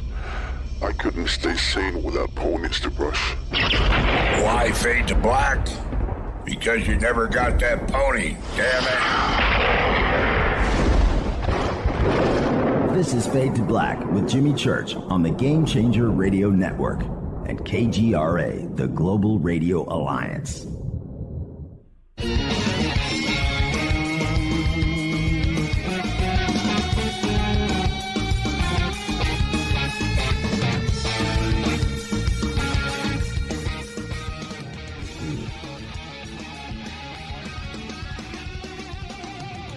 Welcome back, Fade to Black. I am your host, Jimmy Church. It's Thursday night. It is Fadernight. Open lines all night long. 747-228-2051. 747-228-2051. Open lines all night long. And 2 segments left in the show. Man, Thursday night. Love Thursday night. 747-228-2051. And I'm not going to go totally there, but MC Ryder just posted in Twitter one of the most hilarious things I have seen in your emojis, by the way, are perfect for that MC. Wow. That's all I got. That's all I got. Why? On God's green earth. Why? On God's green earth would somebody post a tweet like that? Why? Jeez. Anyway, that's hilarious. That's hilarious, MC. That's all I'm going to say. That's as far as I'm going with that. But it's open lines. Let's go back to the phones. Hi, you're live on Fade to Black. Who's calling? Hello. Hello. Who's this? All right, I'm on. Yes. Yeah, this is David Christopher. How you doing? David. What's going on, Jimmy? Hey, David. How are you, man? Christopher. Yes. It's been a while. It's been a minute. Yes, it has. Been a real minute. Yes, indeed. So I was listening to your show about the time. Hold on, because I'm getting a feedback here. You're getting Hello? feedback. No, you're fine on this end. You sound perfect. Yeah, no, the radio started playing on the phone, and so I was hearing your voice delayed just now. So I had to. I don't know why I did that. But, okay, we can move. Anyway, we can move on. I hear you perfect. All right, so the time thing, Jimmy. That's one of the things I wanted to discuss tonight, right? So the time travel factor, people seem to forget, right? That like anything in this universe, right? Everything, there's no one separate thing that's distinct from any other thing, like 100%. So we're all part of like people like to say we're all part of a greater being, the cycle of life and all that. That's how it is, and I believe that's how these the aliens, ETs, or whatever. That's how they travel. So they understand the full the information, the technology behind traveling throughout the universe. So, and I always try to explain it to people where it's, try to simplify it, right? Just imagine, I'll use one or two examples. The first one is like, if you have like in your house, you've got like all these wires and tons of wires hooking up all your electronic equipment, right? So, but those wires are made of copper, right? On the outside of the copper wire that's running into the plug in the wall is a plastic casing or protection, right? Insulation, yes. The insulation, yes. So outside of that insulation, there's air, all right, or maybe water or whatever. So my point, Jimmy, is that the universe is less complicated, but it's complicated by human knowledge. If you understand what I'm saying, of course, human experience and knowledge are the things that put everything into perspective. That puts things into perspective from a human point of view. So, like, say for instance, you can't conceive of it, right? Then it can't happen. Well, that's from your perspective as a human being. You know what I mean?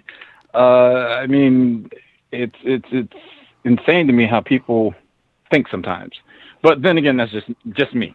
So, anyway, so the other thing I wanted to talk about was that Mars helicopter. Jimmy. Yes.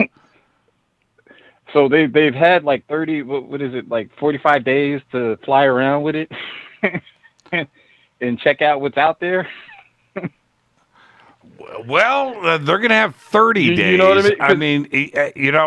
What I find very interesting about this, which if I'm designing these missions and I am planning these missions, I have no idea how complex that is.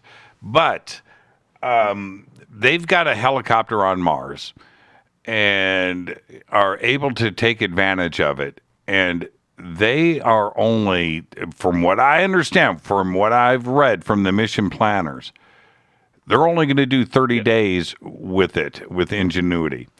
And then after that, Perseverance, allegedly, is going to continue on its mission and it's going to be further away from.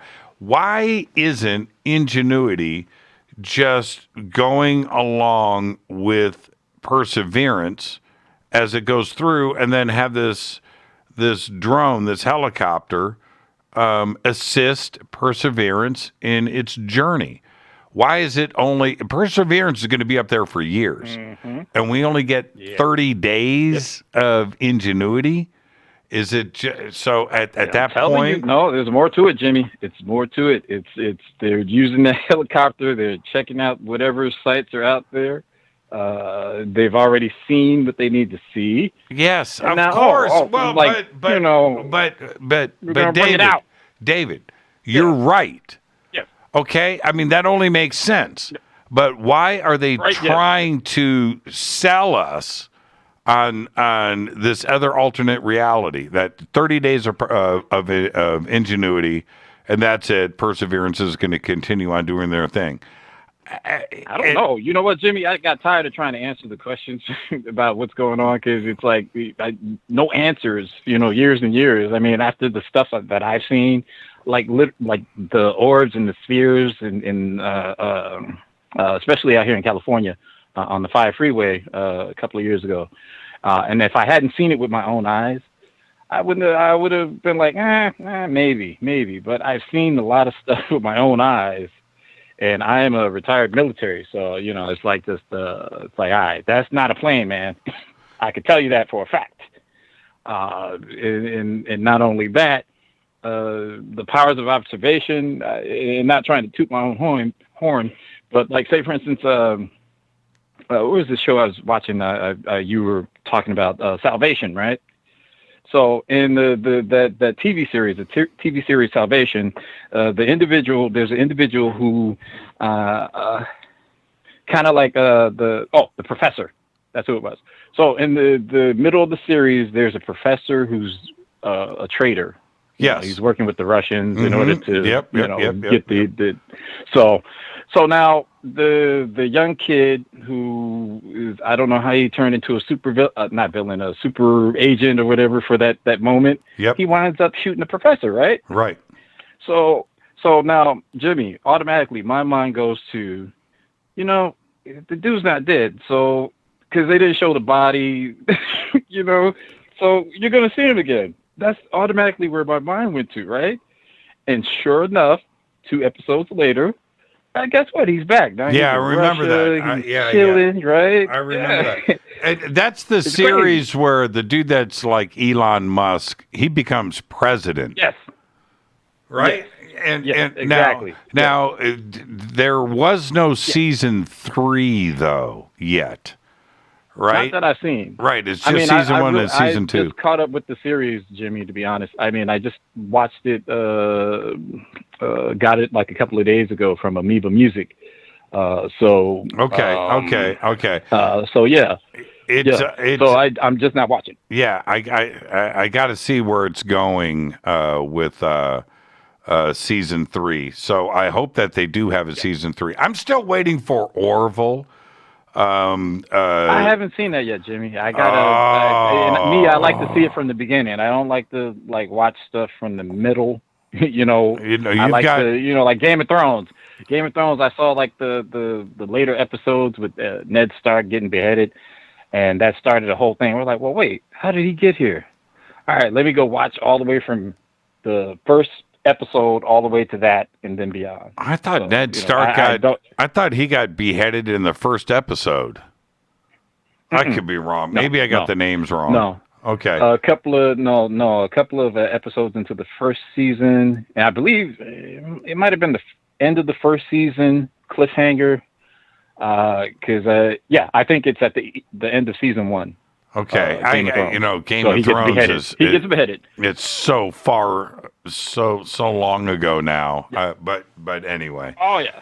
All right, David. Once again, my memory is like on point sometimes. So Salvation though was really, really, really good. I really enjoyed it. And I'm enjoying it myself. Yeah. Well, wait till you get to the end of season 2. You're going to be pissed off. Only because you need season 3 like right away. It's like there's no way they can do this, but they did. So there you go. David, enjoy your weekend, man, and don't be a stranger. All right, I will not. And for you, Jimmy, and the Fadernight, stay too black. All right, David. Thank you so much, my man. Have a good weekend. And Salvation was good. Salvation was good. It had its moments in season 1 where I think they kind of let things get away from, but it comes back. Season 2 is strong, and it needs a season 3 now. It needs a season 3. So, all right, now where am I at? Oh, I wanted to say, Eric Stitt is going nuts on Twitter tonight. All of his best art is getting posted. I'm just hearting one thing after another, man. Eric Stitt, man. He's like, tonight's the night. I'm just going to just post everything that I've ever done. Just incredible, man. Eric, you are the best artist. Just absolutely incredible artwork. Follow me on Twitter at JChurchRadio, and then you can follow Eric Stitt as well. It's Eric with a K _ Stitt with 2 T's _ art _ then art. Eric Stitt art. But Eric, thank you for doing this, man. I am just enjoying everything that you are posting. And with that, let's go back to the phones. Hi, you're live on Fade to Black. Who's calling? Good evening, Mr. Church. Who's this? This is the crazy man, the wild man, I am the anti Johnny Enoch. Are you doing bong rips right now? Oh, I've withdrawn for at least 2 hours. I wanted to. Clear. Yeah, clean and sober. 2 hours off. 2 hours. I figure that's the minimum amount before I can call in. Otherwise, I might say things I'll regret the next day. Man, if I did a bong hit right now, I'd be high for like 3 weeks. I guarantee it, man. I would literally be thinking I shouldn't have done that. And having that thought for like 16 hours. Oh man. Why did I do that? So there you go. Do you remember the days when you do probably the wake and bake, but then you'd have the cup of coffee with it, and that would just accelerate the whole process, and you'd like literally think you were on another dimension for a little while. Do you remember those days? No, I don't, because I did it every you missed day. It out there. You missed out, bro. Man, my existence in that world was very, very severe. And, man, I remember, it's crazy because now today weed is everywhere. It's everywhere. Trust me. But remember those days when you would, dig through the ashtray and pull out, 5 roaches, open them up, roll that into a joint, and you were happy, right? That you could pull that off. You could pull that off. And then get on the phone trying to call your weed dealer. Oh, dude, I'm not getting anything for 2 days. Oh, man. What am I going to do? Yeah. Those days are gone. They're over. And then when you would get it, it would be like $60, and now you could buy the same weed for $25. Yeah. And you just got to go down the street and walk in the door. As long as you got a mask on, you got like 8,000 brands to choose from. Yep. Anytime you. Yep. All right. Enough of the weed talk. Okay, so what's on your mind? So I'm gonna because I could literally ramble for the rest of the night, but that wouldn't be cool. So I'm gonna throw some topics out there, and you pick what you'd like me to delve into. So I went to Vegas. I went to the 5D / Super Soldier conference, and then I hung out with Brad. We went out to Rachel for the second time, and then also had the experience with the cattle mutilation, which unfortunately, that happened on the worst day when they had the shootings in Boulder. And I remember I sent you that message, or I called you, and then he was like, "Oh, well, people are dying in Boulder." I didn't even know that because I was like off the grid, so I felt bad about that. But anyway, so do those topics interest you? Because I could probably tell you things I learned about that area out there in Rachel, Nevada, that I might get in trouble. So I'd probably have to PG-13 it a little bit, but I'm telling you, man, there's information out there. If people want to go and do some research, you can learn a lot. That's all I got to say about that. Well,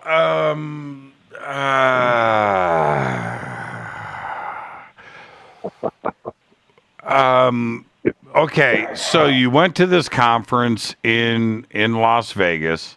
I watched some of your live streaming. I did do that.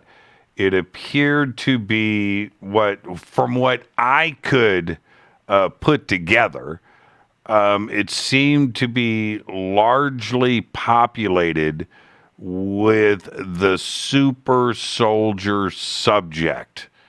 I don't know if that was done by intention, if it was done by accident, whoever was booking that was just and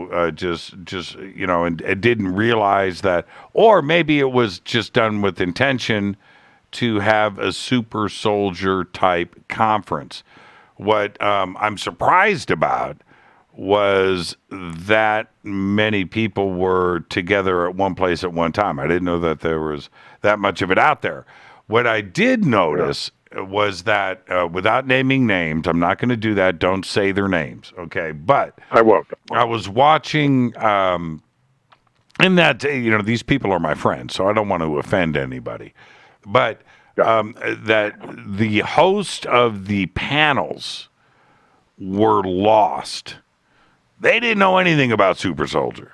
It's not a subject that anybody knows a whole lot about. And I was watching the ebb and flow of these panels with the hosts that were having a very difficult time with it, because it's not a subject that most know anything about. So there was that part of it, and then I was listening to a bunch of the members of these panels going through this, listening to very conflicting and contradictory points of view and opinions. And I was expecting a fist fight to break out, but that never happened. But in that, it just seemed that nobody was on the same page. So that was my view of watching your live streams. Did you get the same vibe? Yes, it was somewhat convoluted. Since I'm not done in my research, when I am done, I'll have a very good conversation with you. Maybe I'll call in on that. But I did go back into the rabbit hole. I was kind of out of the rabbit hole for a lot of reasons we won't talk about. But the guy that interests me the most right now, that I'm kind of doing a deep dive on, is the James Rink. And for anybody listening, a lot of people don't realize that in 2010 he started doing YouTube videos on the super soldier topic, and he was like one of the first guys. And then I did some more research and found out that back in, I think it was 2010, also Kerry Cassidy had the Awake and Aware conference in Los Angeles, and there was a bunch of there was a bunch of people there talking about super soldiers. Our friend David Wilcock was there, and some other people. But anyway, I went back in history. But the bottom line is this guy at James Rink. It's interesting because if let's just say, Jimmy, that you had a dream and you thought maybe that you might be a super soldier, for example, but you're not sure though. So you call up this James Rink guy and you agree to do some sort of hypnotic regression or whatever hypnosis thing with him. And during that session, information comes out of your mouth that might indicate that at one point you were a super soldier. So now you're on the team, Jerry. Whether you want to be or not, you are a super soldier. And I'm not done yet, because they've got some other people that I'm going to give some hypnosis to. And when I get done with them, they might be super soldiers too. So we're starting a team. It's like QAnon, but with super soldiers instead. And we're gonna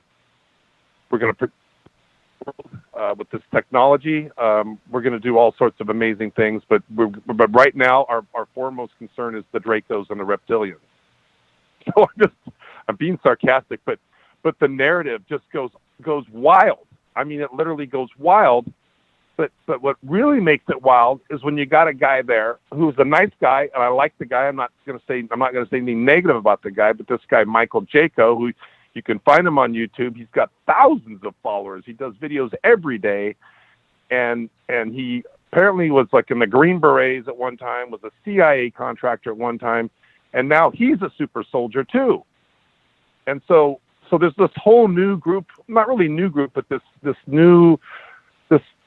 anyway, it's kind of making a comeback. So I'm trying to figure out, are these people all just jumping on the bandwagon, kind of like with the people that got onto Q?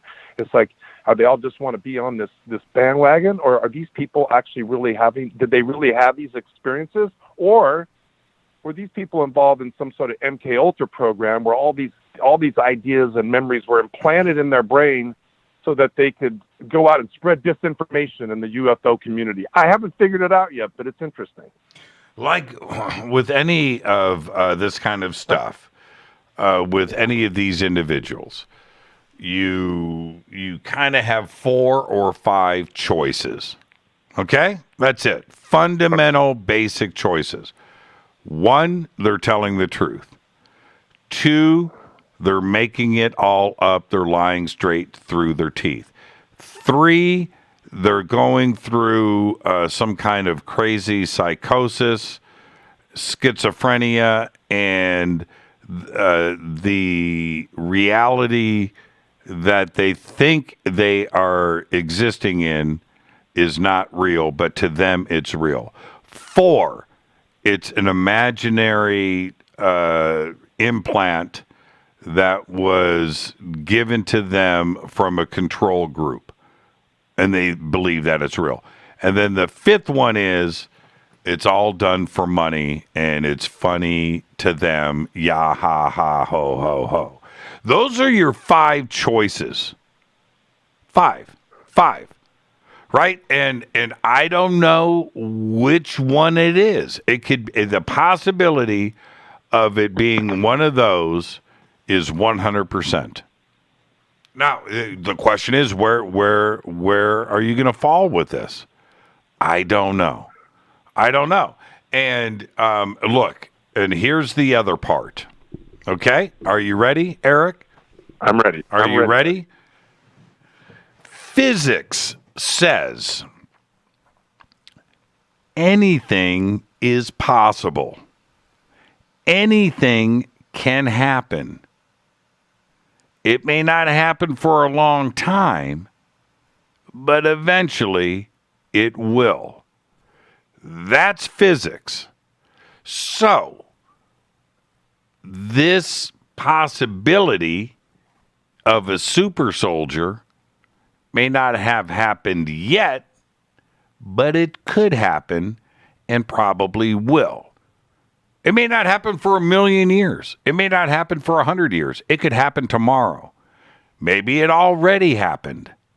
Okay? As fantastical of an idea as you can have, it can happen and probably will. That is the laws of physics. And I'll give you an example. As crazy as a super soldier subject is, okay? You're cruising through space, Eric. You and I, we're on our spaceship. We're cruising through space. And we see an object up in front of us. And we slow down. And we take a look. And we are 1,000,000 light years from Earth. Okay? And we're pulling up. And we're like, man, what is that? And we're getting closer and closer. And you go, dude, that looks like a car. We pull up a little closer, and we see that it is a 1966 Shelby GT350 Mustang Laguna Blue with white racing stripes. And you're like, how is it possible that this could be out here in space? Well, atoms and particles just happen to, at that moment, assemble, bump into each other, and it's sitting there in front of you. Now, it's just a numbers game. It sounds impossible. It could never happen. But eventually, every possibility of everything will happen. So, going back to this super soldier thing, is it possible? Hey, man, I can't say no.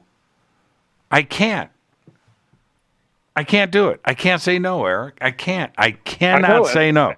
It's improbable. It probably hasn't happened.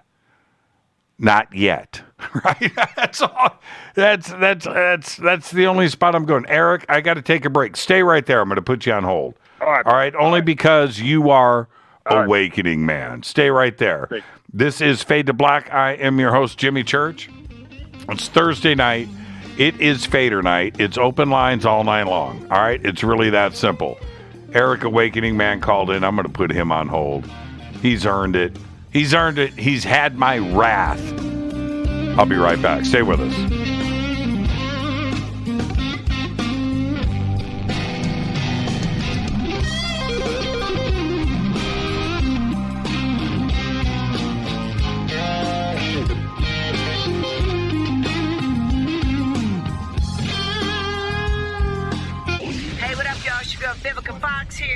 You are listening to my boy, Jimmy Church, on jimmychurchradio.com.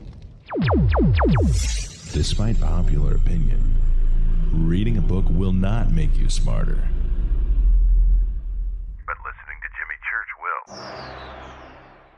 This is Jimmy Church of Fade to Black, and I take Life Change Tea supplements every single day. It's what I do. Click on their banner at jimmychurchradio.com.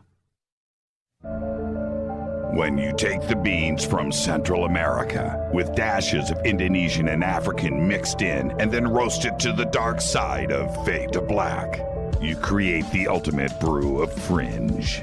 Introducing the Fade to Black blend from Rivermoon Coffee. Yes, Rivermoon's darkest customized roast was created for the love of Fade to Black.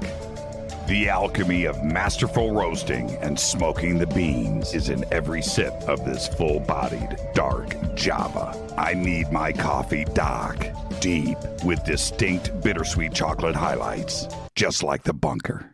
Leaning further into the darkness of the roast is Fade to Black blend from Rivermoon Coffee.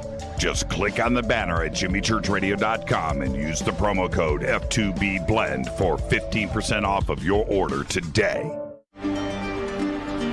This is Billy Carson with ForbiddenKnowledge.tv. Forbidden Knowledge TV has just reached its 1-year anniversary. That's right, 1 year. And as a show of appreciation, we are giving all new subscribers a free 30-day trial of ForbiddenKnowledge.tv. That's 30 days to binge watch thousands of movies, documentaries, conferences, workshops, lectures, yoga classes, meditation courses, and so much more. So log on to ForbiddenKnowledge.tv from your computer or mobile device, or get the Forbidden Knowledge TV app on Apple TV, Roku, Amazon, iTunes, or Google Play today, and use coupon code 30daysfree. That's coupon code 30 days free on ForbiddenKnowledge.tv today.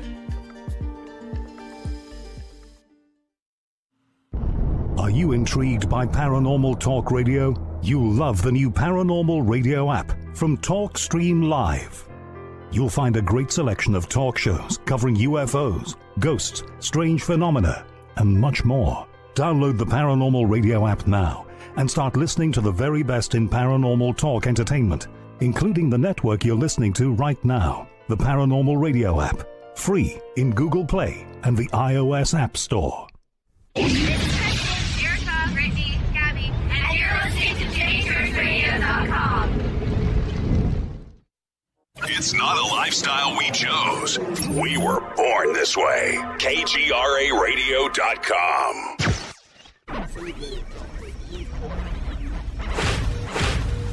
This is KJCR at JimmyChurchRadio.com.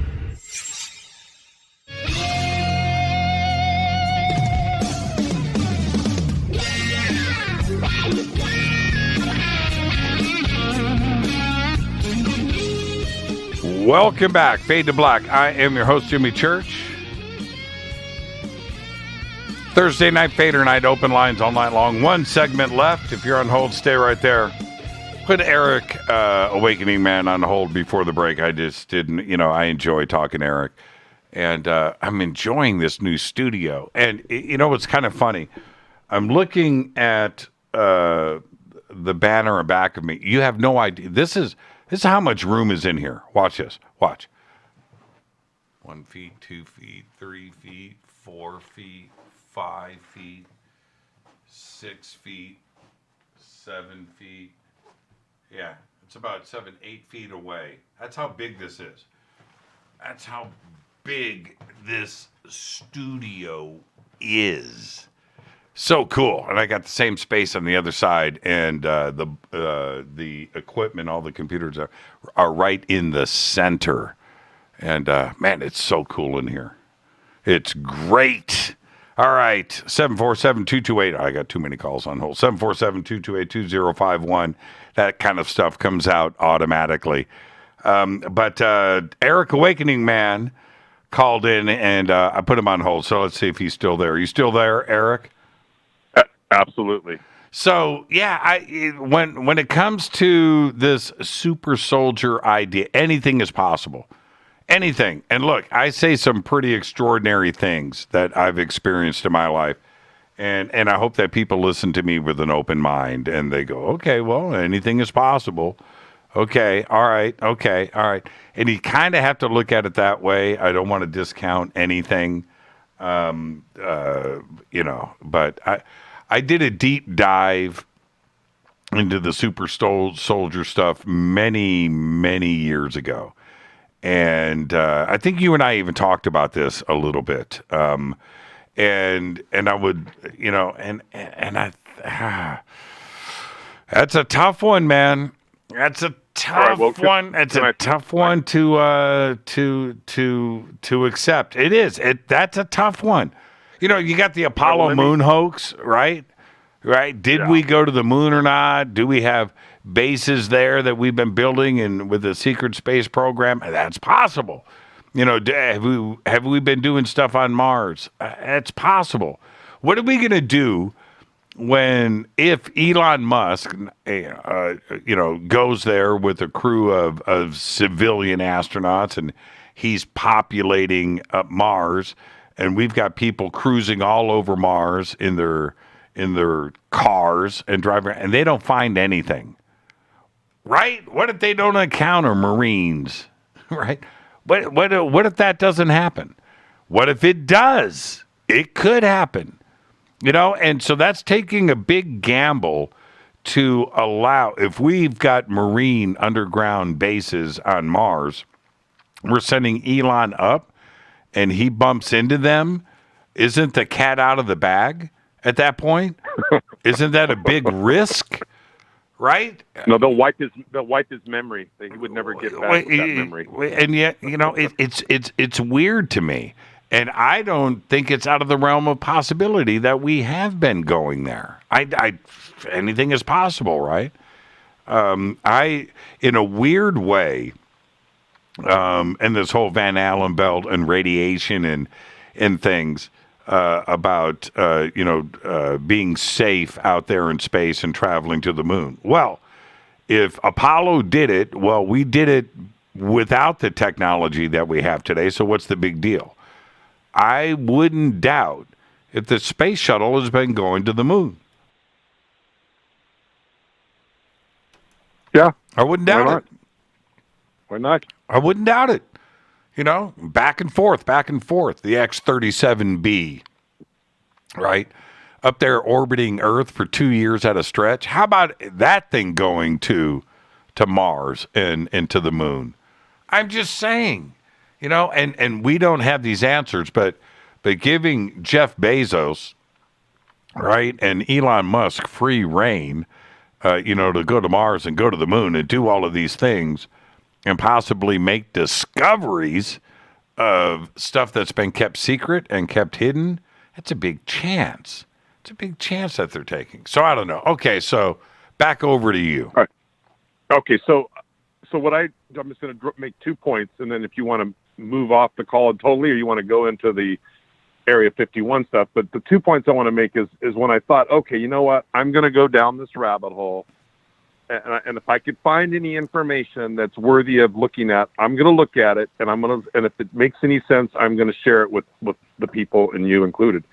So one of the articles I found right away, that's a recent article, is that China has spent $3 billion on what they're calling a super soldier program, number one. And number two, in 2017, the Kingston Conference on International Security did a study with people from the Strategic Studies Institute of the U.S. Army War College out of Carlisle, Pennsylvania.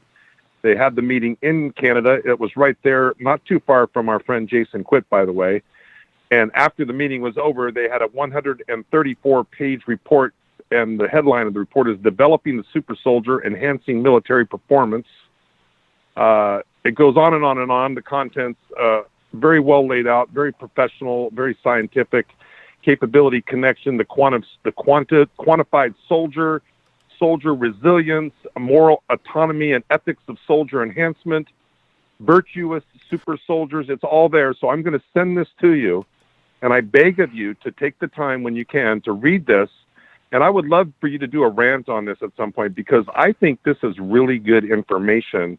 And I think if you tackled it, you would agree with me. Yeah, okay. So there is that, which we have to be doing that with our military and DARPA and all of the other secret programs that we have, to do everything on the battlefield, to, whether it is some kind of exoskeleton that you're wearing.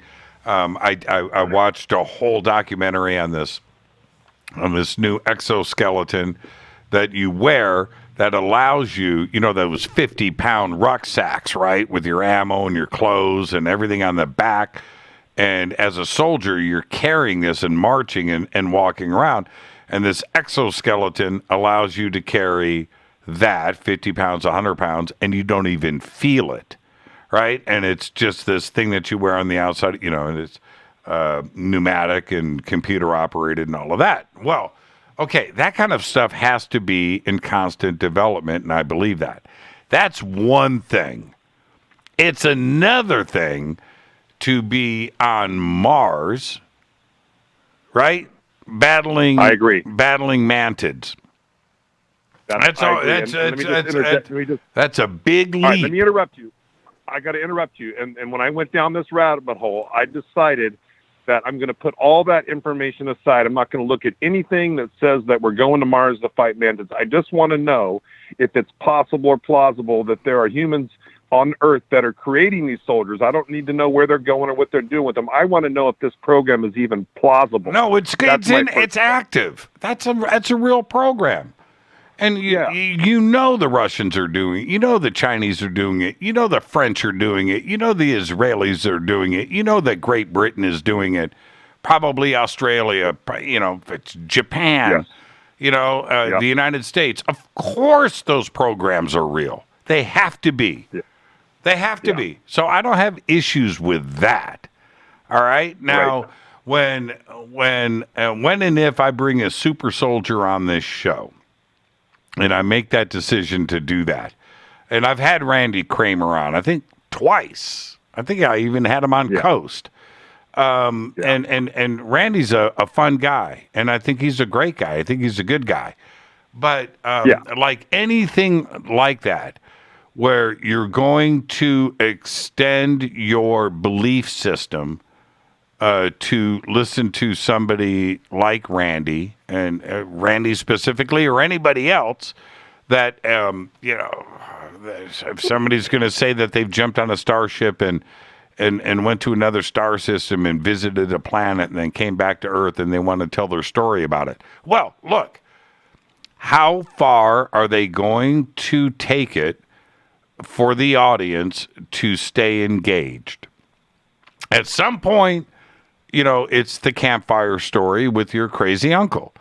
And so if the audience is listening like that, where it's entertainment, possibly real, possibly not, whatever it is, we're going to listen. And if it's a great story, man, and it's engaging, I'm having fun just as much as anybody else is. And that's where you have now. If we're going to go and take the extra step and believe it and commit ourselves to it, that's up to everybody else. You got to be very, very careful with any of this, like any conspiracy theory, like anything else. Only take it so far. That's all. If it proves to be real, then you can go, wow, I remember hearing about this and I did a little research into it and wow, but it's actually real. Okay, all right. Do you follow what I'm, and that's the safe zone to always stay in, and that's really the truth. The other part of this, Eric, is look, when I share an experience of mine, like the disappearing house in Indianapolis. Dude, that's a crazy story. It's BS, right?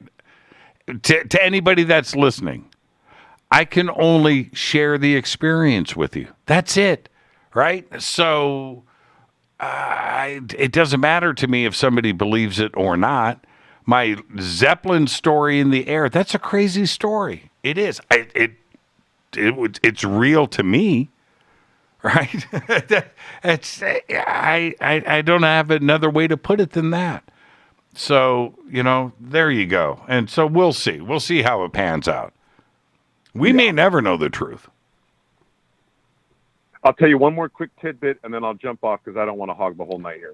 And here's another reason why I actually got reinvigorated in this whole idea is I met this guy. I'll make this quick. I met this guy about 5 years ago on another radio show. He was in the chat room, and we became friends, and we started chatting. And I can't give out too much information, but the bottom line was that he fought during the Vietnam War. And there was a program at that time called the Phoenix program, which you might have heard of. And there's actually a guy that died recently, Colonel Michael Aquino, who was part of that military group that was worshiping. He didn't call it Satan, but you know who I'm talking about, right? Michael Aquino. I do. Yeah. And there's another guy, I'm not going to say his name on the air, who also worked with Aquino, who's an older guy that's in ufology occasionally, but he was part of that program. And what I'm going to tell you right now is they were, in my estimation, this guy wouldn't lie to me because he doesn't want me to tell anybody this story. So I really can never even give a hint of who this would be. But the point is they had a program, and that was, in my estimation, that was one of the earlier phases of what they were calling like a super soldier program, because he told me about some of the training that he went through as a child. And then later when he went into the service and what he was required to do for 2.5 years, and then what he did for many, many years after as a contractor, and he would disown me if I repeated these stories on air, but maybe one day when we're together, I'll tell you some of this stuff because I believe it's real. I believe that our military is enhancing these people and they can do things and I'm not saying they're going to Mars and fighting reptilians. I'm just saying that their technology, just like the technology that I believe is flying around in the sky in Rachel, Nevada, for example, that's so far advanced that we probably had for 50 years. I believe that same kind of super soldier technology has been around for 50 years, and we just don't know about it. But I think we are going to find out about this stuff in the years to come. I really believe that stuff's going to come out. So anyway, I'll just leave it at that. All right, Eric Awakening Man, once again, drank the Kool-Aid. He is all in. Yes, Eric, enjoy your weekend, my man. Thank you so much. All right, buddy. All right. I'll talk to you. Eric Awakening Man. And, I got to say, when Eric goes all in, he goes all in. He does, and he does his research. He goes and digs up stuff. It's weird. He's has he left a Bigfoot behind? Wow, it's crazy. Let's go back to the phones. Hi, you're live on Fade to Black. Who's calling? Hey, Jimmy, this is Dylan from Hawaii. How you doing? Hey, Dylan from Hawaii. How are you, man? Good. Hey, I was just calling because I wanted to hear your take on that Mystery Wire article with Jeremy Corbell and George Knapp about those 3 photos. Yeah, I mean, I talked about it at the beginning of the show tonight, and the video too as well. There's the images and the video.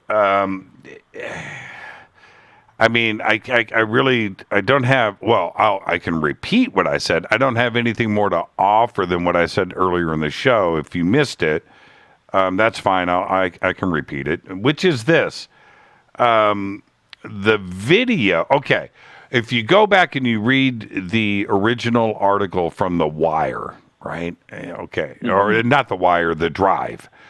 And the way that they put that together through Freedom of Information Act documents, where they have the ship's logs, they have some email correspondence between crew members, the Navy, investigators, and so forth. Not a whole lot of emails, but some of it is there. I'm sure they have more. What is in the article is great because it completes, it's comprehensive. It completes the article and the investigation, and you can see what happened on these different days, spread about a month or probably 6 weeks apart. Don't quote me on that. But there were the first 2 days, and then there was another set of things that happened later, about a month later. That being said, the Navy had a couple of ships out there. There were 2 freighters that were out there. I think one was oil, and another one was just a freighter. There was a civilian ship, a boat that was out there, a 50-foot catamaran. And the investigation later centered around this 50-foot catamaran because the catamaran said that they had drones on it. But those were like DJI Phantoms and small drones that couldn't have gone out to these ships. But the catamaran admitted to having these on there, but they weren't flying them. That's number one. Number two, the Navy and all of their ship logs and how they were reporting it said drones. Now, so when you think of drones, for the Navy to say drones, they probably heard them, they were watching them, and there were no comments about, UFOs or UAPs or strange this or strange lights. And there was nothing like that there in any of the ship logs, in any of the investigation. The investigation centered around this event that started on July 14th, 2019, where I think it's the USS Russell, had 6 drones. I think the number was 6. Flying around their ship.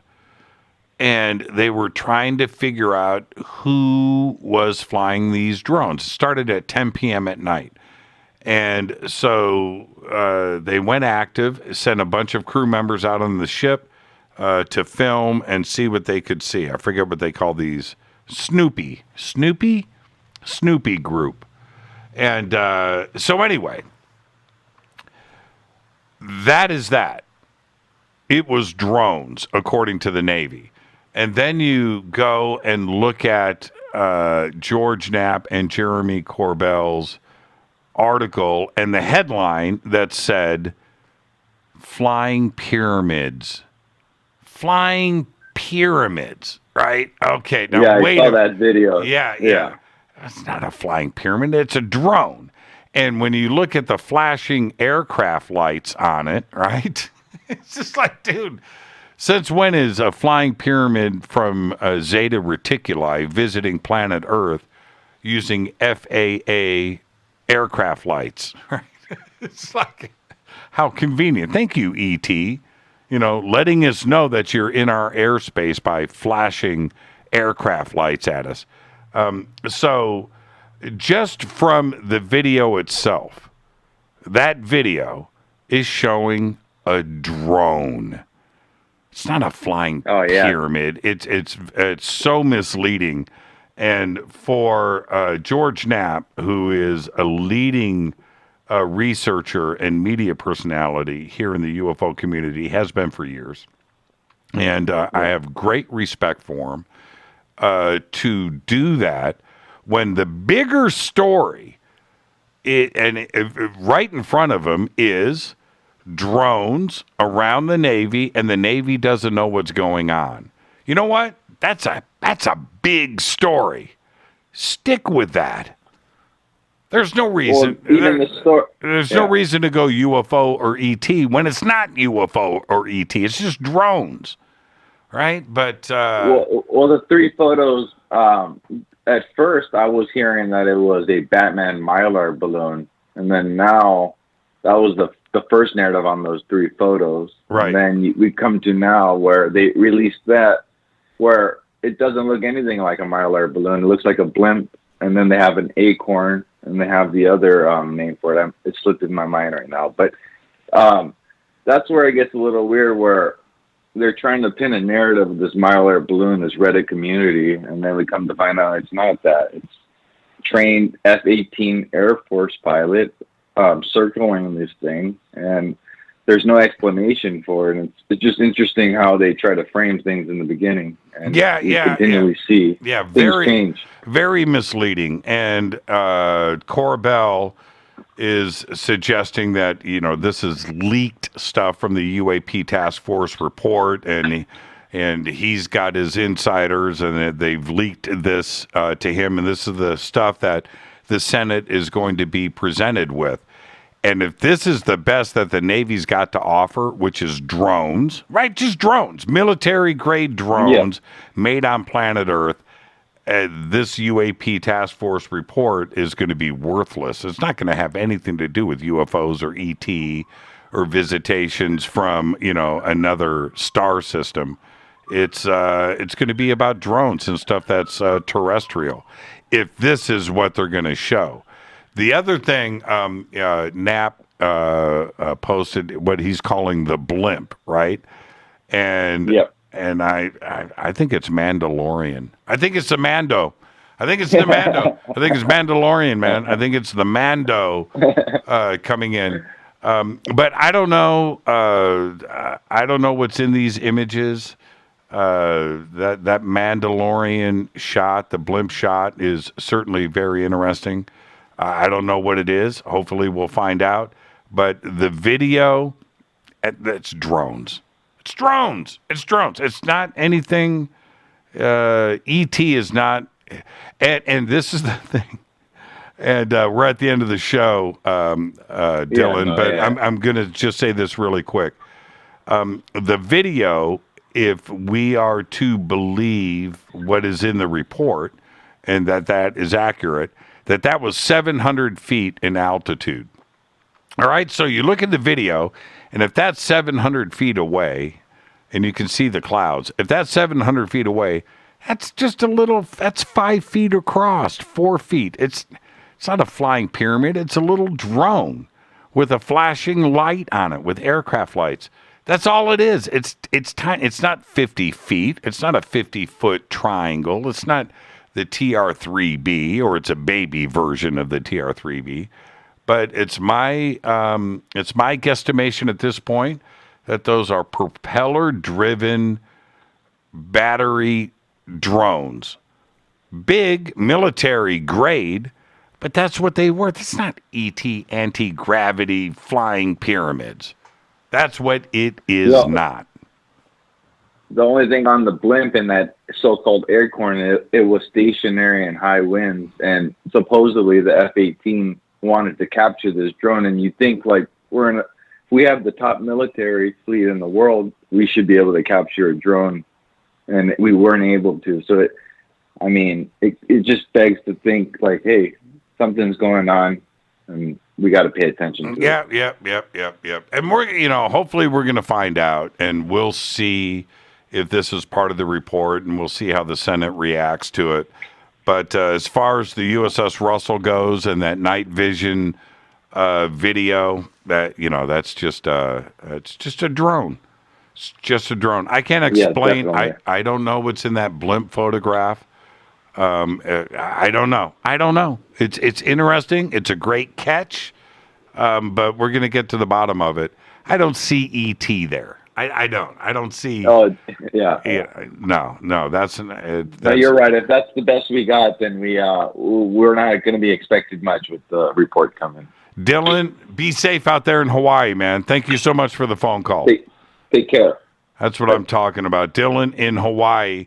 And with that wraps another Thursday night Fader Night here on Fade to Black. So much fun. I want to thank everybody that called in tonight. And if I left you on hold, I apologize. And it happens every single week. There'll be another Thursday next week. Fade to Black's executive producer is Rita Camarion. Show is produced by Hilton J. Palm, Renee, Dennis, and Kevin. Announcers are Steve Harder, Gene Vito, and Mark D. Kovar. Webmaster is Drew the Geek. Music, Doug Aldrich.